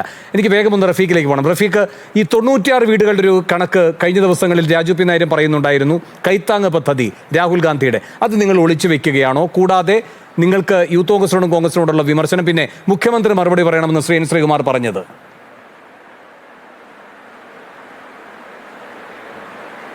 അല്ല, ഇവിടെ നിങ്ങൾ ഇപ്പോൾ പറയുമ്പോൾ തന്നെ ഒരു കാര്യം പറഞ്ഞു, ponding test, water proofing, defect liability, ഇതെല്ലാം പുതിയ പേരുകളാണ് എന്ന്. നിങ്ങൾ വെളുപ്പിക്കാൻ വേണ്ടി ഇറങ്ങിയിരിക്കുന്ന കോൺഗ്രസിനെയാണല്ലോ. അവർക്ക് ഈ പേരുകളൊന്നും ഇനി പറയേണ്ട ആവശ്യമില്ല. കാരണം ഒരു തറ പോലും ഇതുവരെ എടുത്തിട്ടില്ലല്ലോ. തറയോ കുഴിയോ ഒരു കല്ലിട്ടതിന്റെ മേലെ ഒരു കല്ല് പോലും ഇടാത്തവർക്ക് ഈ പേരുകൾ പോണ്ടിങ് ടെസ്റ്റിന്റെയോ വാട്ടർ പ്രൂഫിങ്ങിന്റെയോ ഡിഫക്റ്റ് ലയബിലിറ്റിയുടെയോ ഒന്നിന്റെയും ചുമര് പോലും ഇല്ലാത്തടത്ത് ഇത്തരം കാര്യമില്ലല്ലോ. അതാണ് അതുമായി ബന്ധപ്പെട്ട്. അതുകൊണ്ട് ഇങ്ങനെയുള്ള പേരുകളും ഇങ്ങനെയുള്ള സാങ്കേതിക കാര്യങ്ങളും ഒക്കെ പ്രധാനം തന്നെയാണ്. ആ ടൗൺഷിപ്പിന്റെ ഭാഗമായി ഇത്തരം കാര്യങ്ങൾ നടന്നു വരികയാണ്. പിന്നെ രാഹുൽ ഗാന്ധി ഈ ദുരന്തബാധിതർക്ക് 96 വീട് കൊടുത്തു എന്നാണോ പറഞ്ഞത്? എനിക്കറിയില്ല, ഞാൻ അതിനെക്കുറിച്ച് ശ്രദ്ധിച്ചിട്ടില്ല. 96 വീടല്ല, ഒരു വീട് പോലും കോൺഗ്രസിന്റെ ഭാഗമായി അല്ലാതെയോ? അത് അവര് വ്യക്തമാക്കേണ്ട കാര്യം. ഞങ്ങളുടെ അനുഭവത്തിൽ എവിടെയും ഒരു പദ്ധതിയുടെ പേരിലും ഇങ്ങനെ കോൺഗ്രസിന് രാഹുൽ ഗാന്ധിയോ അല്ലെങ്കിൽ ആരെങ്കിലുമോ ഇവിടെ വീട് കൊടുത്താൽ ഞങ്ങൾക്കറിയില്ല. അത് അവർ വിശദീകരിക്കേണ്ടതാണ്. അത് മറ്റൊരു വിഷയമാണ്. അത് മറ്റൊരു വിഷയമായി തന്നെ ചർച്ച ചെയ്യപ്പെടേണ്ട വിഷയമാണ്. അതിന്റെ ഈ ചർച്ചയിൽ ചോദിച്ചാൽ എനിക്കങ്ങനെ പറയാം. എന്റെ മുമ്പിൽ ഇന്ന് വരെ ഞങ്ങളുടെ അനുഭവത്തിൽ അങ്ങനെ ഒരു ഇതില്ല. അത് അവർ വിശദീകരിക്കേണ്ട കാര്യം. ഇവിടെയുള്ള വിഷയം ഈ ദുരന്തബാധിതർക്ക് വീടുണ്ടോ? അതാണല്ലോ ചോദ്യം. ദുരന്തബാധിതരുടെ കാര്യം പറയുമ്പോൾ ഞങ്ങൾ വേറെ ഏതൊക്കെ വീട് കൊടുത്തിട്ടുണ്ടെന്ന് പറഞ്ഞാൽ ആ വിഷയം പരിഹരിക്കപ്പെടുമോ? കോൺഗ്രസ് ഉൾപ്പെടെ പറഞ്ഞത് വിശ്വസിച്ച് പല ആളുകളും ഈ ദുരന്തത്തിൽപ്പെട്ട ആളുകൾ ടൗൺഷിപ്പിൽ വീട് വേണ്ട എന്ന് പറഞ്ഞുകൊണ്ട് ഗവൺമെന്റിൽ നിന്നും 15 ലക്ഷം രൂപ കൈപ്പറ്റി പോയവരുണ്ട്. അവർ ശ്രുതി ഉൾപ്പെടെയുള്ള അത്തരം ആളുകൾ ഇപ്പോൾ തിരിച്ച് ഗവൺമെന്റിലേക്ക് അപേക്ഷ കൊടുക്കുകയാണല്ലോ.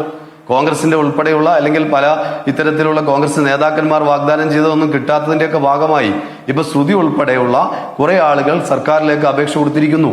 എന്തിനാണ് ദുരന്തബാധിതരെ ഇങ്ങനെ യഥാർത്ഥത്തിൽ പച്ചയ്ക്ക് വഞ്ചിക്കുന്ന സാഹചര്യം ഉണ്ടായത്?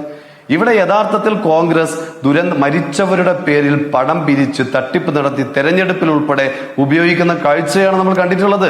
അതാണ് അവർ ചെയ്തിട്ടുള്ളത്. പിന്നെ മുഖ്യമന്ത്രി പറഞ്ഞതുമായി ബന്ധപ്പെട്ട് ഇവിടെ പറഞ്ഞല്ലോ, തീർച്ചയായും വിഷുവിന് ഇത് കൊടുക്കണമെന്ന നിലയിൽ തന്നെയാണ്, ആ നിലയിലുള്ള കൊടുക്കാൻ കഴിയുമെന്നുള്ള നിർമ്മാണ ഏജൻസിയുടെ പറഞ്ഞതിന്റെ അടിസ്ഥാനത്തിലാണ് മുഖ്യമന്ത്രി ആ നിലയിൽ പറഞ്ഞത്. പക്ഷേ ഒരു 10-15 ദിവസം വൈകിട്ട്, 15 ദിവസമാണ് വൈകുന്നത്. ഇപ്പം 30-ാം തീയതി കൊടുക്കുമെന്ന് പറഞ്ഞിട്ടുണ്ട്. അപ്പൊ 15 ദിവസമാണ് വൈകുന്നത്. നമ്മൾ കാണേണ്ടത് ഇത് 600 ദിവസമായിട്ടും പണം പിരിച്ചിട്ട് ഒരു തറക്കല്ലിട്ടതിൽ ഒതുക്കി നിൽക്കുക. അതും ആരാ ഇട്ടത്? കോൺഗ്രസിന്റെ ഏറ്റവും സമുന്നതയായ നേതാക്കളായിട്ടുള്ള രാഹുൽ ഗാന്ധിയും പ്രിയങ്ക ഗാന്ധിയും വന്ന് തറക്കല്ലിട്ടതാണ്.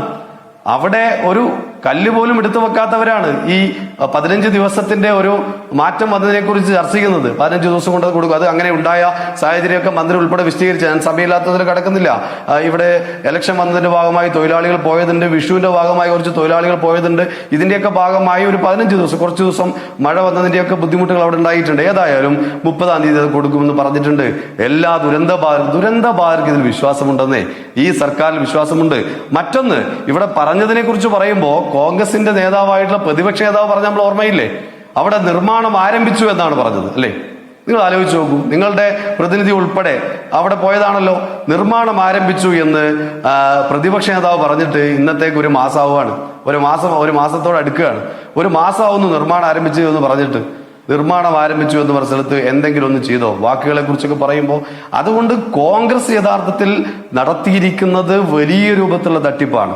എന്നാൽ സർക്കാർ ദുരന്തബാധിതരെ തുടക്കം മുതൽ ഈ നിമിഷം വരെ ചേർത്ത് നിർത്തുന്നു. രക്ഷാപ്രവർത്തനം സർക്കാരിന്റെ ഉത്തരവാദിത്തം കൃത്യമായി നിർവഹിക്കുന്നു. ആ ഉത്തരവാദിത്തം നിർവഹിച്ചുകൊണ്ട് രക്ഷാപ്രവർത്തനം, പിന്നീട് ക്യാമ്പുകളിൽ അവർക്ക് ആവശ്യമായ കാര്യങ്ങൾ, അവർക്ക് ആവശ്യമായ ദിനപത്രം ഉൾപ്പെടെയുള്ള കാര്യങ്ങൾ, വാടക ഉൾപ്പെടെയുള്ള കാര്യങ്ങൾ, അങ്ങനെ എല്ലാ കാര്യങ്ങളും കൃത്യമായി നൽകിക്കൊണ്ട് കഴിഞ്ഞ 21 മാസക്കാലമായി കൃത്യമായി അവർ സംരക്ഷിച്ചുകൊണ്ട് ഈ ഗവൺമെന്റ് മുന്നോട്ട് പോകുന്നു. അത് ഗവൺമെന്റ് ഉത്തരവാദിത്തമാണ്. അതുകൊണ്ട് തന്നെ ദുരന്തബാധിതർക്ക് ഈ ഗവൺമെന്റിൽ കൃത്യമായ വിശ്വാസമുണ്ട്. ആ വിശ്വാസം തകർക്കാൻ വേണ്ടി ശ്രമം നടത്തിയാൽ, ചില മാധ്യമങ്ങളും ചില ആളുകളും ആ നിലയിൽ ശ്രമം നടത്തിയാൽ അതൊന്നും തകരാൻ പോകുന്നില്ല. അതുകൊണ്ടാണല്ലോ ദുരന്തബാധിതർ ഇപ്പോഴും ഗവൺമെന്റിൽ വിശ്വസിക്കുന്നത്. ഇവിടെ ഉണ്ടായിട്ടുള്ള സംഭവത്തെക്കുറിച്ച് വളരെ കൃത്യമായി അതിന്റെ പരിഹാരം എന്താണ് എന്ന് സർക്കാർ വിശദീകരിച്ചു. എങ്ങനെയൊക്കെയാണ് നടപടിക്രമം? 5 വർഷക്കാലം, നേരത്തെ ഇവിടെ പറഞ്ഞല്ലോ, ഡിഫക്റ്റ് ലയബിലിറ്റി എന്ന് പറയുന്ന 5 വർഷക്കാലത്തേക്ക് നിശ്ചിത ശതമാനം ഓരോ വീടിന്റെയും തുക റിലീസ് ചെയ്യുന്നത് 5 വർഷം കഴിഞ്ഞതിന് ശേഷമാണ്. അപ്പൊ അത്തരത്തിൽ കൃത്യമായി തന്നെ ഈ കാര്യങ്ങളിൽ ഉറപ്പുവരുത്തിക്കൊണ്ടാണ് ഡിഫക്റ്റ് ലയബിലിറ്റി ഉൾപ്പെടെ ഉറപ്പുവരുത്തിക്കൊണ്ടാണ് പോകുന്നത്. ഇത് കാണേണ്ട ഒരു കാര്യമുണ്ട്. ടൗൺഷിപ്പ് മാത്രമല്ല, ദുരന്തമുണ്ടായ ഘട്ടം മുതൽ ഓരോ കാര്യത്തിലും ഈ എങ്ങനെയെങ്കിലും വിവാദമുണ്ടാക്കിക്കൊണ്ടും എങ്ങനെയെങ്കിലും തടസ്സം സൃഷ്ടിച്ചുകൊണ്ടുമുള്ള പ്രവർത്തനമല്ലേ കോൺഗ്രസിന്റെ ഭാഗമായി നടത്തിയത്? പൂത്ത ബ്രെഡിനെ കുറിച്ച് നമുക്ക് ഓർമ്മയില്ലേ? ഒരു ബ്രെഡും വിതരണം ചെയ്യാത്ത സമയത്താണ് യൂത്ത് കോൺഗ്രസിന്റെ മുൻ അധ്യക്ഷൻ പറഞ്ഞത് പൂത്ത ബ്രെഡ് എന്ന് പറഞ്ഞുകൊണ്ടുള്ള തെറ്റായ പ്രചാരവേല ആ ഘട്ടത്തിൽ നടത്തി. പിന്നീട് പറഞ്ഞു, ഇങ്ങനെ സർക്കാർ വീടൊന്നും വെച്ച് നൽകാൻ പോകുന്നില്ല, വീട് വെച്ച് നൽകണമെങ്കിൽ സ്ഥലം കിട്ടണ്ടേ എന്ന് ചോദ്യം ചോദിച്ചു. സ്ഥലം സർക്കാർ ഇടപെട്ട് വാങ്ങിയെടുക്കും പറഞ്ഞു. കോടതിയിൽ മാനേജ്മെന്റ് പോയപ്പോൾ കോടതിയിൽ സർക്കാർ തോറ്റു കൊടുക്കാൻ പോവുകയാണ്, അതുകൊണ്ട് സ്ഥലം എടുക്കാൻ പോകുന്നില്ല. ഇതെല്ലാം നമ്മുടെ കേരളത്തിൽ നടന്ന കാര്യമാണല്ലോ. സർക്കാർ കോടതിയിൽ ഇടപെട്ടു, കൃത്യമായി ഇടപെട്ടതിന്റെ ഭാഗമായി സ്ഥലം ലഭിച്ചു. സർക്കാർ 47 കോടി രൂപ ഹൈക്കോടതിയിൽ കെട്ടിവെച്ചുകൊണ്ട് ഈ സ്ഥലം ഏറ്റെടുത്തു. പിന്നീട് പറഞ്ഞു വീട് നിർമ്മിക്കാൻ പോകുന്നില്ല, അതുകൊണ്ട് 15 ലക്ഷം വാങ്ങി നിങ്ങൾ പോയിക്കോളൂ എന്ന് ചിലരോട് പറഞ്ഞപ്പോൾ അത് ചിലർ വിശ്വസിച്ചു പോയ സാഹചര്യം വരെ ഉണ്ടായില്ലേ? അങ്ങനെ പലതരത്തിൽ എങ്ങനെയെല്ലാം ഈ ടൗൺഷിപ്പിനെ തുരങ്കം വെക്കാൻ വേണ്ടി കഴിയുമോ ആ ശ്രമമല്ലേ നടത്തിയത്. സ്ഥലം MLA ഉൾപ്പെടെ ടൗൺഷിപ്പിന്റെ തൊട്ടപ്പുറത്ത് 1/2 കിലോമീറ്റർ അപ്പുറത്താണ് MLA ഓഫീസ്. അദ്ദേഹം ആ ഭാഗത്തേക്ക് വരാൻ പോലും തയ്യാറായിരുന്നില്ല. പിന്നീട് ടൗൺഷിപ്പ് ഉദ്ഘാടനം നടക്കാൻ വേണ്ടി പോകുന്നു എന്ന ഘട്ടം എത്തിയപ്പോഴാണ് അദ്ദേഹം അങ്ങോട്ട് വന്നത്. അപ്പൊ ആ നിലയിൽ കോൺഗ്രസ് നേതാക്കൾ പറയും, ഈ നമ്മുടെ ടൗൺഷിപ്പ് ഉൾപ്പെടെയുള്ള പുനരധിവാസ പ്രവർത്തനവും ദുരന്ത നിവാരണ പ്രവർത്തനത്തിനും വേണ്ടി CMDRFലേക്ക് പണം ശേഖരിക്കാൻ വേണ്ടി കോൾ ചെയ്തപ്പോ ആ പണം വരാതിരിക്കാൻ വേണ്ടി ക്യാമ്പയിൻ എടുത്തവരില്ലേ കോൺഗ്രസ്? എന്താ നമ്മൾ മറന്നുപോയോ? ഇപ്പൊ മുതലക്കണ്ണീർ ഒഴുക്കുന്ന കോൺഗ്രസ് മറുപടി ആദ്യം പറയേണ്ട കാര്യം അതാണ്.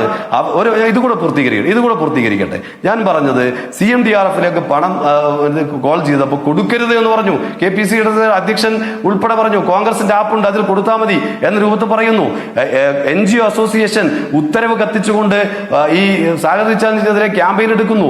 ഇങ്ങനെ പലതരത്തിലുള്ള പ്രവർത്തനങ്ങൾ സംഘടിപ്പിക്കുന്ന നിലയല്ലേ ഇവരുണ്ടായത്? ഇതിനെയെല്ലാം അതിജീവിച്ചുകൊണ്ടാണ് സർക്കാർ ഇതുവരെ മുന്നോട്ട് പോയത്. അതുകൊണ്ട് ഇതിനെയും സർക്കാർ അതിജീവിക്കും, ഈ ദുഷ്പ്രചാരണത്തെയും സർക്കാർ അതിജീവിക്കും.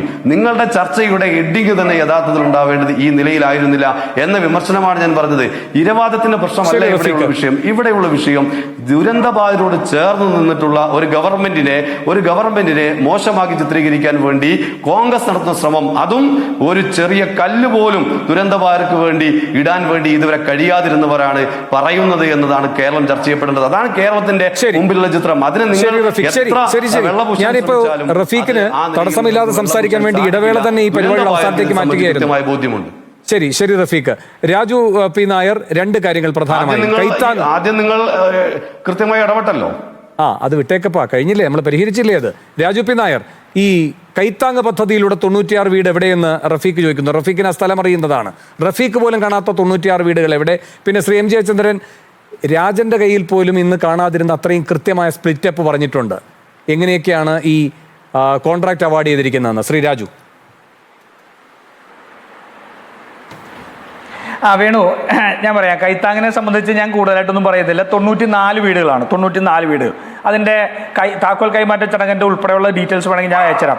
റഫീഖിന് എത്രയും പെട്ടെന്ന് മനസ്സിലാവും. കാരണം കാട്ടാന ചവിട്ടിക്കൊന്ന പോളിനും അവറാനും സംസ്ഥാന സർക്കാർ വീട് കൊടുക്കാമെന്നുകൊണ്ട് കൊടുക്കാതിരുന്നപ്പോൾ ഇന്ന് അവർ താമസിക്കുന്ന വീട് ആര് നിർമ്മിച്ചു കൊടുത്ത വീടാണ് എന്ന് റഫീഖ് ഒന്ന് അന്വേഷിച്ചാൽ മതി. റഫീഖിനെ അറിയാൻ പാടില്ല, റഫീഖിന് നന്നായിട്ട് അറിയാം. അതവിടെ നിൽക്കട്ടെ. രണ്ടാമത്തെ കാര്യം, ഇവർ ഡിഫക്റ്റ് ലയബിലിറ്റിനെ കുറിച്ചാണ് പറയുന്നത്. ഡിഫക്റ്റ് ലയബിലിറ്റി ഇല്ലേ? പുത്തുമലയിൽ 2019 ഒരു അപകടം ഉണ്ടായല്ലോ. 52 പേർക്ക് വീട് വെച്ച് കൊടുത്തില്ലേ സർക്കാർ? എന്താ അവസ്ഥ? വേണു, നിങ്ങളുടെ സുർജിത്തിനോട് ചെന്നിട്ട്, സുർജിത്ത് എൻ്റെ നല്ല സുഹൃത്തായിട്ടോ, സുർജിത്തിനോട് ചെന്നിട്ട് ആ 52 വീടുകളുടെ ഇന്നത്തെ അവസ്ഥ ഒന്ന് റിപ്പോർട്ട് ചെയ്യാൻ പറയാൻ പറ്റുമോ? പല മാധ്യമങ്ങളും റിപ്പോർട്ട് ചെയ്തിട്ടുണ്ട്.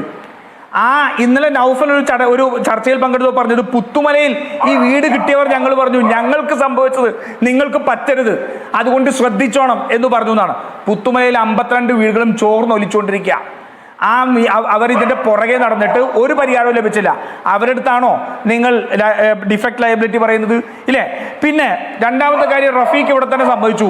ഇലക്ഷൻ ഡേറ്റ് അനൗൺസ് ചെയ്താൽ പിന്നെ ഉദ്ഘാടനം നടത്താൻ പറ്റില്ല. അതുകൊണ്ട് ഞങ്ങൾ പണി തീർക്കാണ്ട് കാക്കോല് കൈമാറി നാട്ടുകാരെ വഞ്ചിച്ചു. ഇതല്ലേ വളരെ കൃത്യമായിട്ടുള്ള സംഭവം? പിന്നെ ഇവിടെ ദുരന്തബാധിതർക്ക് വിശ്വാസമുണ്ട് എന്നാണ് പറഞ്ഞത്. അല്ല, ഞാൻ ഇനി ഇടപെടല്ലേ. ദുരന്തബാധിതർക്ക് വിശ്വാസമുണ്ട്.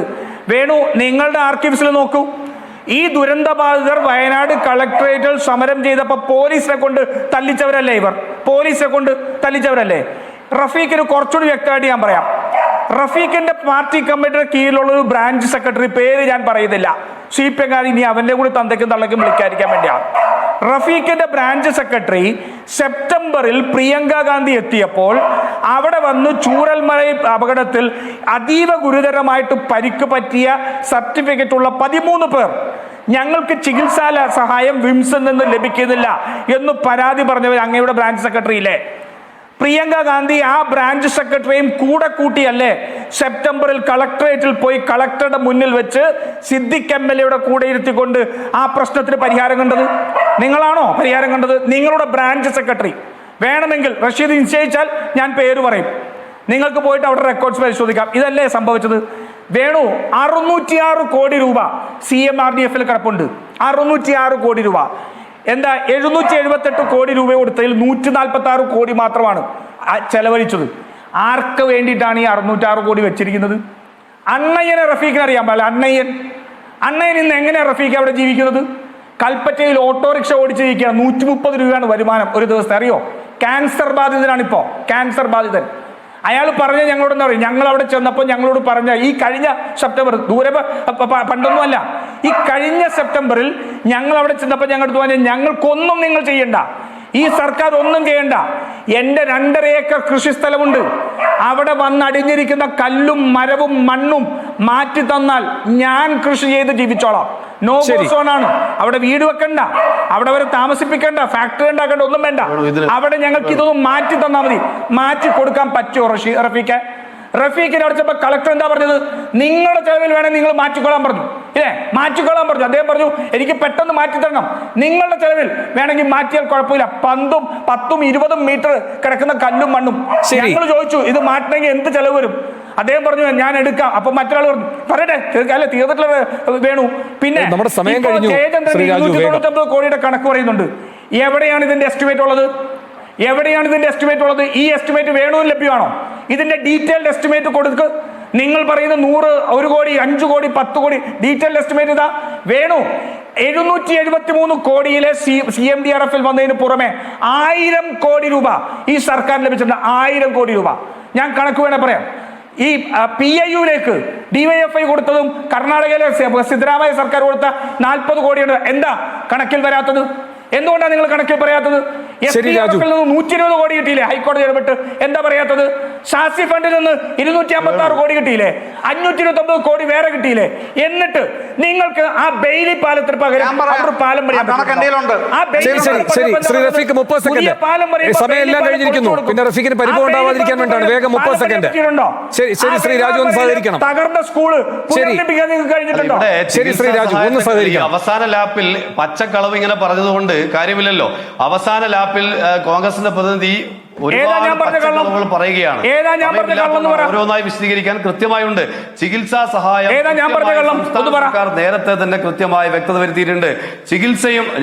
ചികിത്സയുമായി ബന്ധപ്പെട്ടുകൊണ്ട് കൃത്യമായി എങ്ങനെയാണ് ഇറക്കിയതാണ്. അത് ചികിത്സ നേടിക്കഴിഞ്ഞാൽ സ്വകാര്യ ആശുപത്രിയിൽ പോലും ചികിത്സ നേടിക്കഴിഞ്ഞാൽ അത് നിങ്ങൾ പറയട്ടെ, കൃത്യമായി സംസ്ഥാന സർക്കാർ ആ പണം കൊടുക്കുന്നു. പിന്നെ വരുമാനം നിലവിച്ചവരെ കുറിച്ച് കൂടെ പറഞ്ഞല്ലോ. പ്രതിദിന വരുമാനം 300 രൂപ വെച്ച് ഒരു കുടുംബത്തിൽ 300 രൂപ വെച്ച് പ്രതിദിന വരുമാനം 300 രൂപ വെച്ച് ഒരു കുടുംബത്തിൽ 2 പേർക്ക് വരെ അവിടെ കിടപ്പ് രോഗി ഉണ്ടെങ്കിൽ 3 പേർക്ക് വരെ 27,000 രൂപ വരെ ഒരു കുടുംബത്തിലേക്ക് പ്രതിമാസം നൽകുകയാണ് സർക്കാർ നൽകിക്കൊണ്ടിരിക്കുകയാണ്. 300 രൂപ വെച്ച് പ്രതിദിന വരുമാനം പോയി പ്രതിസന്ധിയിലാവുന്ന അവസ്ഥയില്ല. അങ്ങനെ വരുമാനം മൈക്രോ പ്ലാനിലൂടെ ഇത് പരമാവധി 3 മാസം, അങ്ങേയറ്റം പോയാൽ 6 മാസം. പക്ഷെ നിങ്ങൾ 21 മാസമായി കൊടുക്കുന്നു. ഇതെല്ലാം ഉണ്ട്. പക്ഷെ അപ്പോഴും ഒരു ചോദ്യം ബാക്കിയാകുന്നു. അല്ലല്ല റഫീഖിന്റെ ബ്രാഞ്ച് സെക്രട്ടറിക്ക് എങ്ങനെയാണ് പ്രിയങ്ക ഗാന്ധിയുടെ മുന്നിൽ പരാതിയുമായി പോകേണ്ടി വന്നത് എന്ന് നമുക്ക് വീണ്ടും തെറ്റായ കാര്യം. നിങ്ങൾ രാജു പി നായർ പറയുന്നത് മാത്രം കേട്ടിട്ട് ആ കാര്യം ആവർത്തിക്കേണ്ടവരല്ല. നിങ്ങൾ അല്ല വെല്ലുവിളിക്കുകയാണല്ലോ. അദ്ദേഹം ഒരുപാട് തെറ്റായ കാര്യങ്ങൾ ഇതിനു മുമ്പ് പറഞ്ഞിട്ടുണ്ട്. ഓരോന്നായി പൊളിഞ്ഞതാണ്. ബ്രാഞ്ച് ചികിത്സാ സഹായവുമായി ബന്ധപ്പെട്ട് നിങ്ങൾ ഈ 96 വീട് ഏതാണെന്ന് പറയൂ. രാഹുൽ ഗാന്ധിയുടെ 96 വീട് രാജു 96 വീട് എവിടെ? ഇവർ പറയട്ടെ. രാജു 96 വീട് എവിടെ? 96 വീട് ഏതാണെന്ന് പറയട്ടെ. 96 വീട് നിങ്ങൾ 96 വീട് ഏതെന്ന് പറയൂ. ഓരോരുത്തർ ഗുണഭോക്താക്കളുടെ പേര് പറയൂ. ലിസ്റ്റ് പുറത്തുവിടും. 94 വീട് നിങ്ങൾ പറയൂ. നിങ്ങൾ പല ഉദ്ഘാടനം നടത്തിയിട്ടുണ്ടാവും, തറക്കല്ലിട്ടിട്ടുണ്ടാവും, താക്കോൽ കൊടുത്തിട്ടുണ്ടാവും. പക്ഷേ ശരി പോളിന്റെയും അവറാന്റെയും വീട് പോയി നോക്കാനാണ് പറയുന്നത്. അപ്പോഴും ബാക്കി 92 വീടിന്റെ കണക്കറിയണം. ശരി സമയം പൂർണ്ണമായി കഴിഞ്ഞ് ഞാൻ ഇടപെടുകയാണ്. ശരി രാജു, ശരി റഫീഖ്, വളരെയധികം നന്ദി ചർച്ചയിൽ പങ്കെടുത്ത 2 പേർക്കും. ഒപ്പം ശ്രീ N ശ്രീകുമാറിനും ശ്രീ M ജയചന്ദ്രനും മതിയായ സമയം കിട്ടിയിട്ടില്ല. 2 പേരും ക്ഷമിക്കണം. വളരെയധികം നന്ദി ചർച്ചയിൽ പങ്കെടുത്ത എല്ലാവർക്കും. ഇടവേളയ്ക്ക് ശേഷം ബിഗ് എഡിറ്റോറിയൽ.